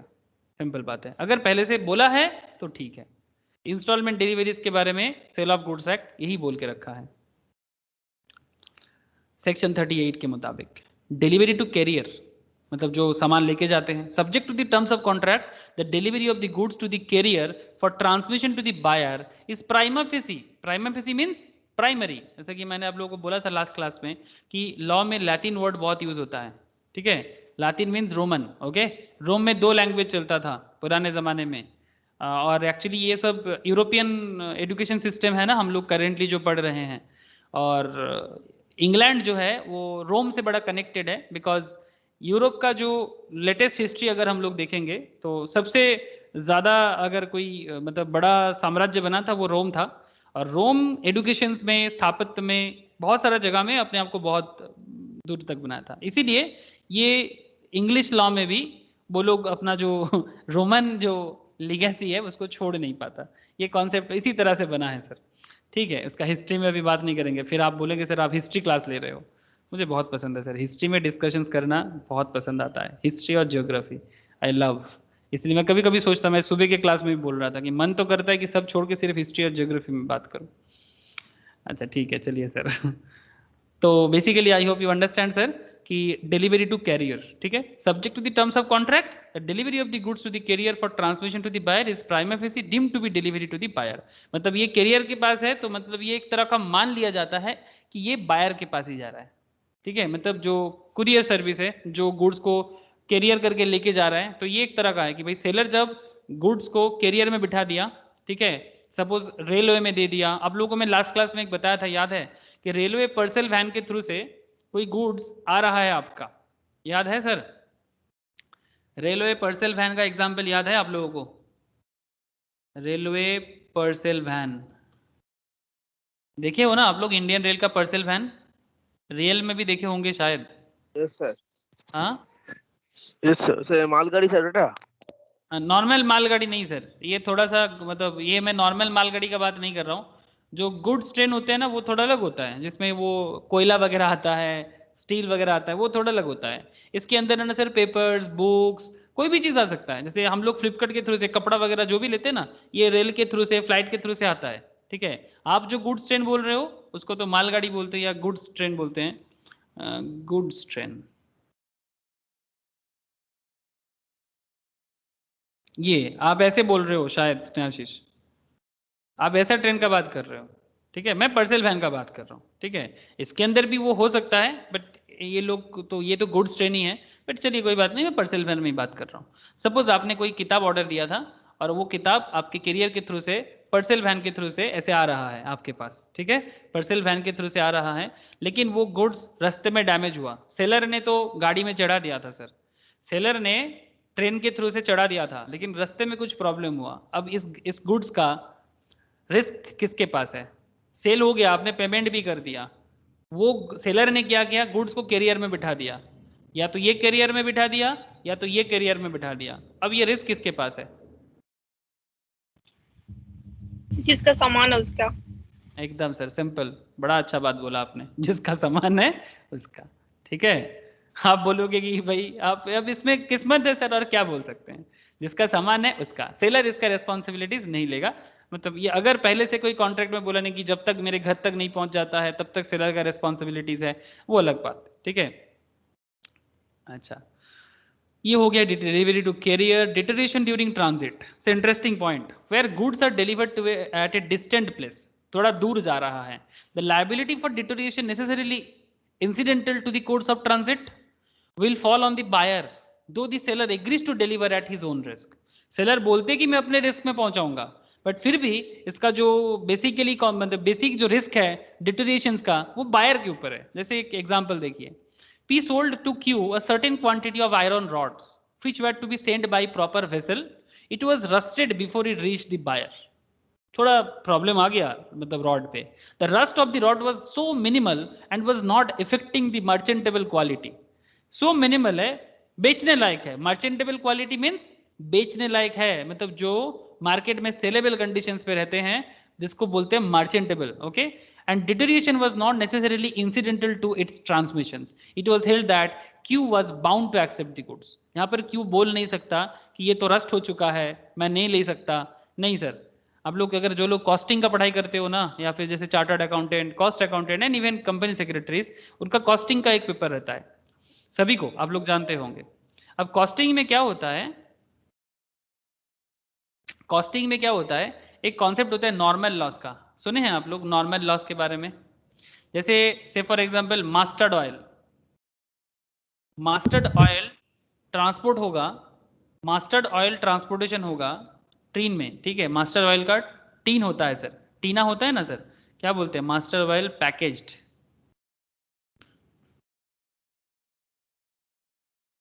हाँ एक इस तरह का। अब बात को समझिएगा, मास्टर्ड ऑयल अगर टीन में भेजो, जो बड़े बड़े टीना में आता है, इसको आप कैसे भी करके सेंड करो, ये लीकेज होगा ही होगा, इसका होगा कि नहीं होगा, तेल लीक होता ही होता है। अब ऐसे कभी नहीं बोल सकती तेल लीक नहीं कर सकता, होगा ही, नॉर्मल लॉस है। कॉस्टिंग में इसके ऊपर बोला जाता है सर, जो लोग कॉस्टिंग जानते हो, नॉर्मल लॉस का कॉन्सेप्ट है। तेल है तो लीक करेगा, अगर ग्लास आइटम है तो फिर थोड़ा बहुत टूटेगा, ठीक है, जितना मिनिमल डैमेजेस हो सकता है। अगर सारा का सारा डैमेज हो जाए वो अलग बात, उसका रिस्क अलग होता है, ठीक है, लेकिन मिनिमल डैमेजेस होगा। तो डिटोरिएशन ड्यूरिंग ट्रांजिट बायर के ऊपर डिपेंड करता है, अगर मिनिमल डैमेज है तो। Buyer right to examine the goods, और एक चीज, गुड्स जब पहुंचता है बायर के पास, where goods are delivered to the buyer who has not previously examined them. अब पहले आप चेक नहीं किए थे, अभी चेक कर रहे हो, पहले आपने चेक नहीं किया था बट अभी आप चेक कर रहे हो। He is entitled to reasonable opportunity of examining them in order to ascertain whether they are in conformity with the contract. Unless otherwise agreed, the seller is bound on the request to afford the buyer a reasonable opportunity of examining the goods। ऐसा नहीं कि seller ने भेज दिया तो buyer को लेना ही पड़ेगा, वो चेक करके ही लेगा। जैसे मैं आपको बताता हूँ, बिग बास्केट मेरे को प्रोडक्ट देके जाता है ना सर, जब भी मैं ऑनलाइन में कुछ भी लेता हूँ मैं चेक करके लेता हूँ, आई होप आप लोग भी लेते होंगे। मैं उनका बिल लेता हूँ, जो बिल वो लेके आते हैं गुड्स का, जिसमें लिस्ट होते हैं, फिर मैं एक एक करके चार्ट को मैच कराता हूँ, क्योंकि इससे पहले ऐसा हुआ है कि चार्ट में लिखा है पर वो डिलीवरी नहीं दिया है, तो इसलिए मैच कराना ज़रूरी होता है। तो बायर चेक करेगा, ये एकदम सर एज पर रूल है, बायर चेक करेगा। अगर सेलर नहीं चेक करने देता है तो ये तो क्वेश्चन हो जाएगा ना सर, ठीक है। तो सेक्शन 41 बायर को ये राइट देता है कि आप गुड्स लेने से पहले चेक जरूर करो। सेक्शन 41 ये राइट बायर को एकदम देता है सर। ओके, आई होप समझ में आ रहा है सर, ठीक है। Rule related to accepted of delivery of goods, हाँ okay sir. Rule related to acceptance of delivery of goods, section 42 बताता है the buyer is deemed to have accepted the goods when he intimates to the seller that he has accepted them, or when the goods have been delivered to him and he does any act in relation to them which is inconsistent with the ownership of the seller, or when after the lapse of reasonable time he returned the goods without intimating to the seller that he has rejected them. तो rule related to acceptance of delivery, I hope you understand. फिर से एक बार बताता हूं आप. The buyer is deemed to have accepted the goods, मतलब मान लिया जाएगा कि बायर गुड्स को एक्सेप्ट कर लिया है, मान लेंगे. डीम्ड मतलब क्या, लो मान लिया हमने, मुझे किसी से प्यार नहीं है. आप समझ रहे हो ना सर, एक गाना है ना, लो मान लिया हमने, ठीक है. तो इसी तरह से डीम्ड का मतलब क्या है, लो मान लिया. तो the buyer is deemed to have accepted the goods when he intimates to the seller, वो इंटीमेट कर रहा है that he has accepted them. तो ये डीम्ड है कि एक्सेप्ट कर लिया, मतलब वो गुड्स ले लिया. और when the goods have been delivered to him, और जब गुड्स उसको डिलीवर किया जा रहा है, and he does any act in relation to them which is inconsistent with the ownership of the seller, और when after the lapse of reasonable time, reasonable time अगर lapse हो जाता है और वो इसके बाद उसके टाइम पे इंटीमेट भी करता है, and he retain the goods without intimating to the seller that he has rejected them. मतलब मैंने रख लिया और मैंने ये भी नहीं बोला सेलर को कि भाई मैंने रिजेक्ट किया, तो इसका मतलब यही है कि मैंने रख लिया और मैंने रिजेक्ट भी नहीं किया, ये इंडिकेशन भी नहीं दिया. इसका सिंपल मतलब यही होता है कि ये गुड्स मैंने रख लिया, मतलब ये एक्सेप्टेंस है मेरा, दिस इज माई एक्सेप्टेंस. तो यही बात कह रहा है sir, rule related to acceptance of delivery of goods section 42 बताता है. एनालिसिस क्या है sir, acceptance is deemed to take place when the buyer intimates to seller that he had accepted the goods, does any act to the goods which is inconsistent with the ownership of the seller, and retain the goods after the lapse of reasonable time without intimating to the seller that he has rejected them. जो मैंने अभी बोला उसी को थोड़ा summary किया है. Buyer not bound to return rejected goods. Buyer not bound to return rejected goods. अगर उसने रिजेक्ट किया तो उस रिजेक्टेड गुड्स को रिटर्न करना बायर का रेस्पॉन्सिबिलिटी नहीं है. सेक्शन 43 बताता है, अनलेस अदरवाइज एग्रीड, अगर पहले से एग्रीमेंट ऐसा नहीं बना हुआ है, where the goods are delivered to the buyer and refuses to accept them, having the right so do, he is not bound to return them to the seller, but it is sufficient if he intimates to the seller that he refuses to accept them. Say for example, मैंने आप लोगों को एक example दिया था, Amazon में मेरा एक ऐसे कहानी हुआ था. मैंने अमेजन से एक ट्राउजर ऑर्डर किया था, ठीक है, और वो ट्राउजर कुछ फिटिंग इश्यूज आया था. तो मैंने जब अमेजन को बोला कि आप लेके जाओ, पुराना बात है सर, 10 साल पुराना बात कर रहा हूँ, तब इन लोगों का ना ये वाला कॉन्सेप्ट बहुत कम था कि अगर आप डिलीवरी नहीं लेते हो तो रिजेक्ट करते हो तो वो लोग आके आपके वहाँ से फिर से रिटर्न लेके जाएगा. ये रिटर्न का कॉन्सेप्ट ना बहुत अच्छा नहीं था. तो अमेजन मुझे बताया था कि आप किसी कुरियर कंपनी के थ्रू से बैंगलोर भेज दो हमारे ऑफिस में, तो आपको रिटर्न मतलब जो अमाउंट रिटर्नेबल अमाउंट है वो मिल जाएगा. लेकिन मैंने और झमेला नहीं लिया, ये तो एक ट्राउजर का केस था तो मैंने झमेला नहीं लिया. अगर कोई लाख, 1.5 लाख, 2 लाख का केस उसे होता, या 10 लाख, 20 लाख या करोड़ों का केस होता, तो क्या मैं चुपचाप रहता? मैं ऑब्वियसली कुछ ना कुछ करता. लेकिन रूल बताता है कि अगर कोई रिजेक्ट करता है तो बायर रिजेक्ट कर सकता है, बट गुड्स को रिटर्न करना नॉर्मली उसका रिस्पॉन्सिबिलिटीज नहीं है, अनलेस अदरवाइज एग्रीड, अगर पहले से इसके बारे में कुछ एग्रीमेंट नहीं बना है. तो liability of buyer for neglecting और refusing delivery of goods, another important area sir, section 44, liability of buyer for neglecting or refusing delivery of goods.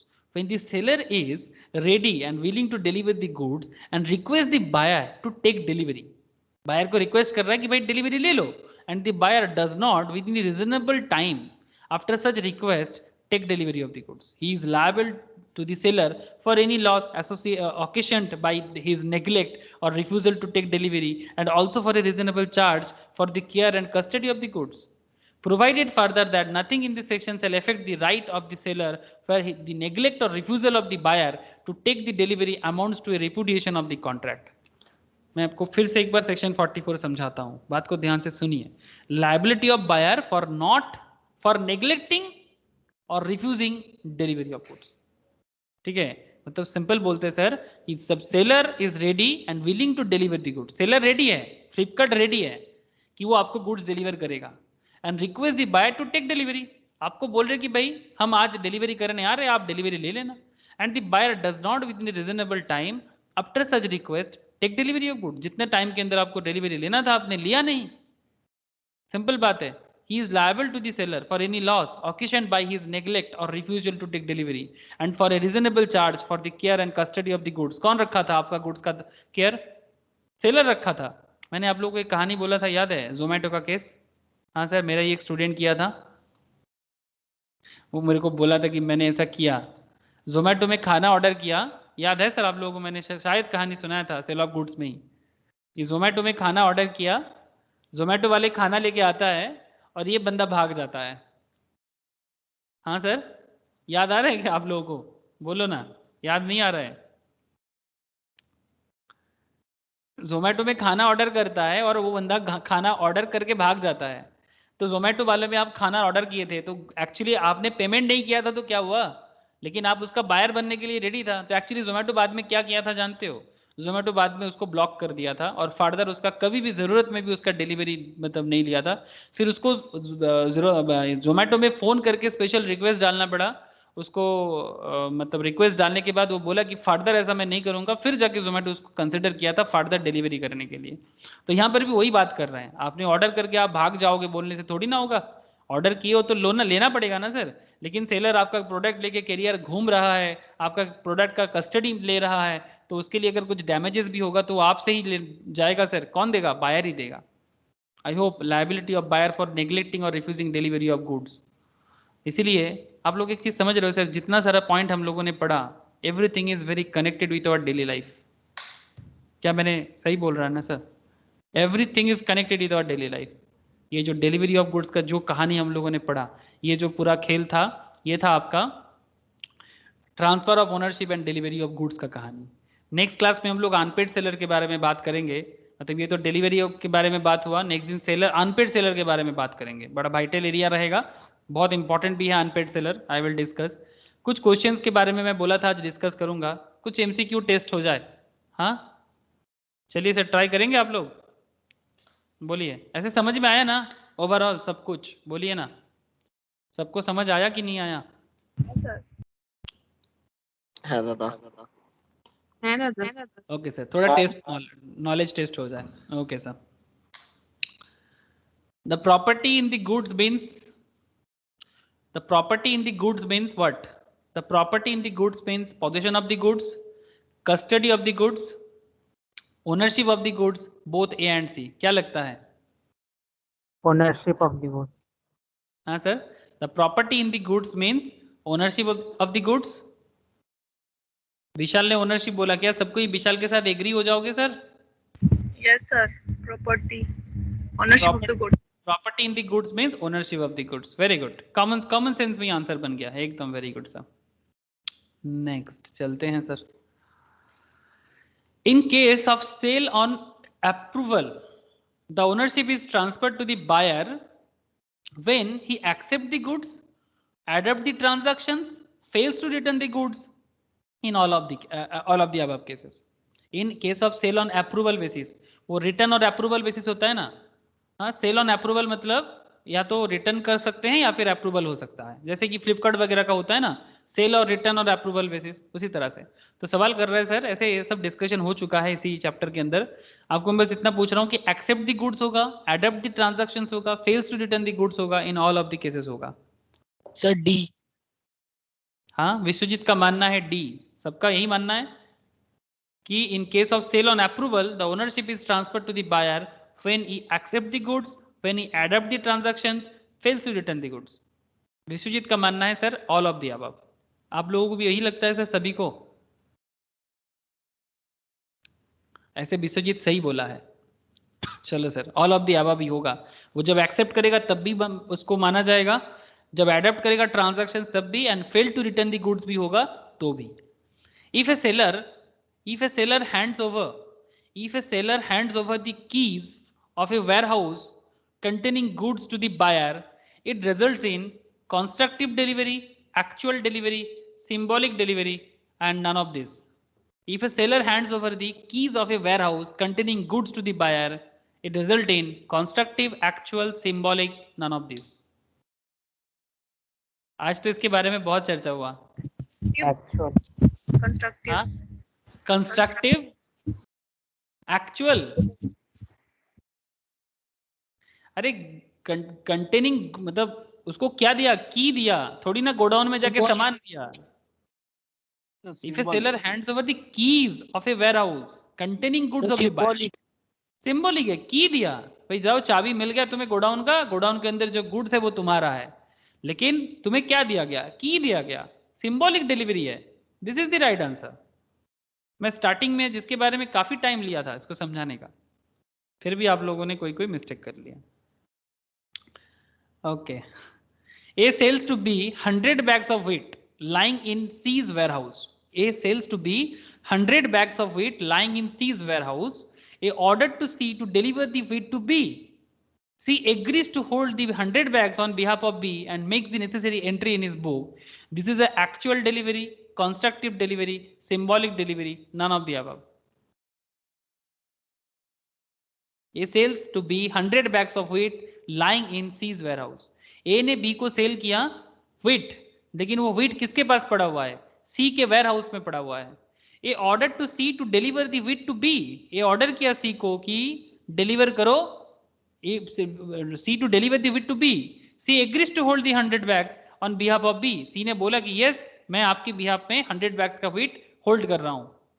And makes the necessary entry in his books. वो मैं अपने books में भी बोला कि ये जो सामान है ये मेरा नहीं है, ये C का है, ठीक है, सॉरी B का है।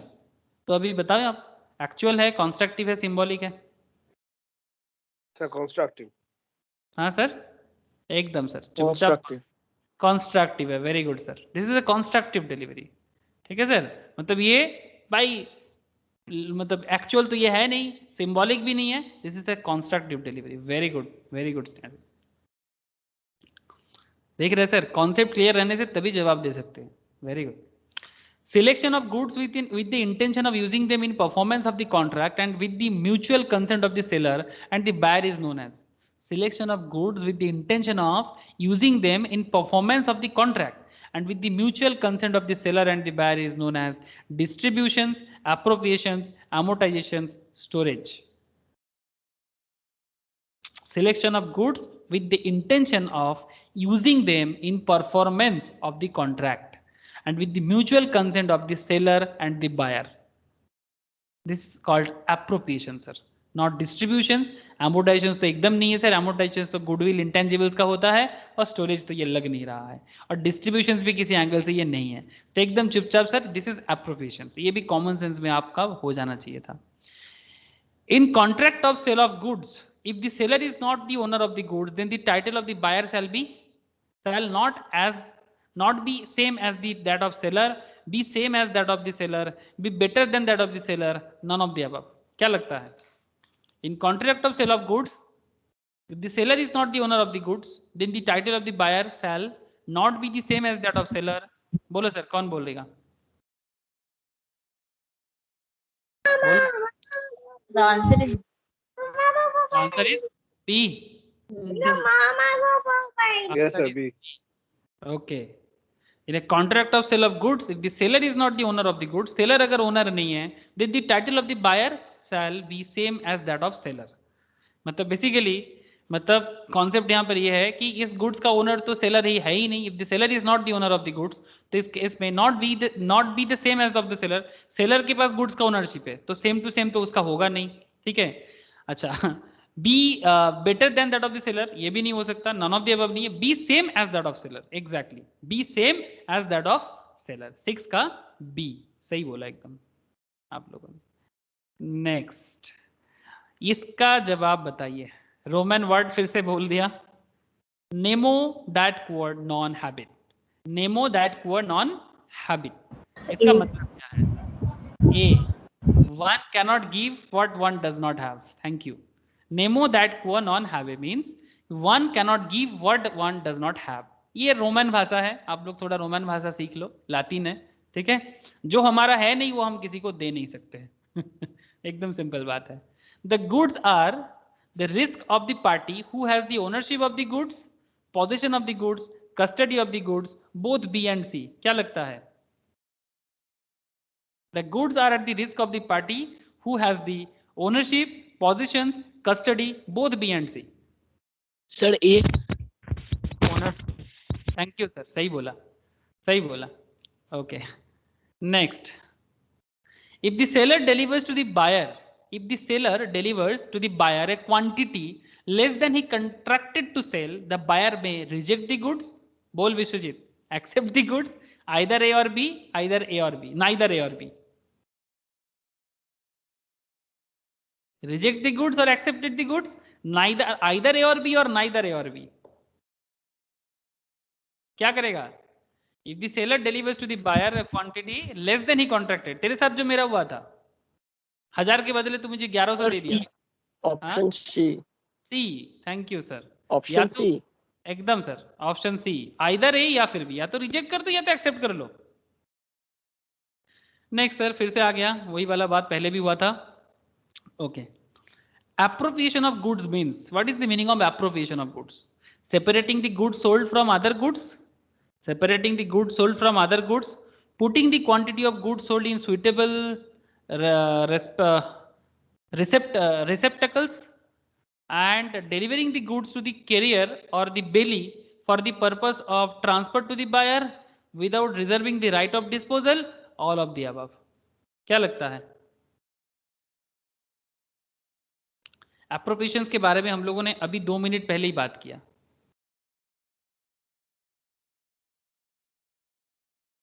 Separating the goods sold from the other goods, ठीक है. Putting the quantity of goods sold in suitable receptacles, मतलब जिसके लिए जो ठीक ठाक से सजाना चाहिए वो कर देना चाहिए, एप्रोप्रिएट करना बेसिकली.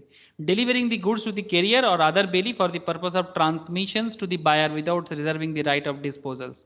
ये ऑल ऑफ द अबव होना चाहिए, एकदम चुपचाप ऑल ऑफ द अबव होना चाहिए. And point 11, which of the following is true as regard delivery of goods in installment as provided under Sale of Goods Act? The buyer is bound to accept the installment deliveries only in case of perishable goods. The buyer is bound to accept the installment deliveries only in case of sale of goods by the descriptions.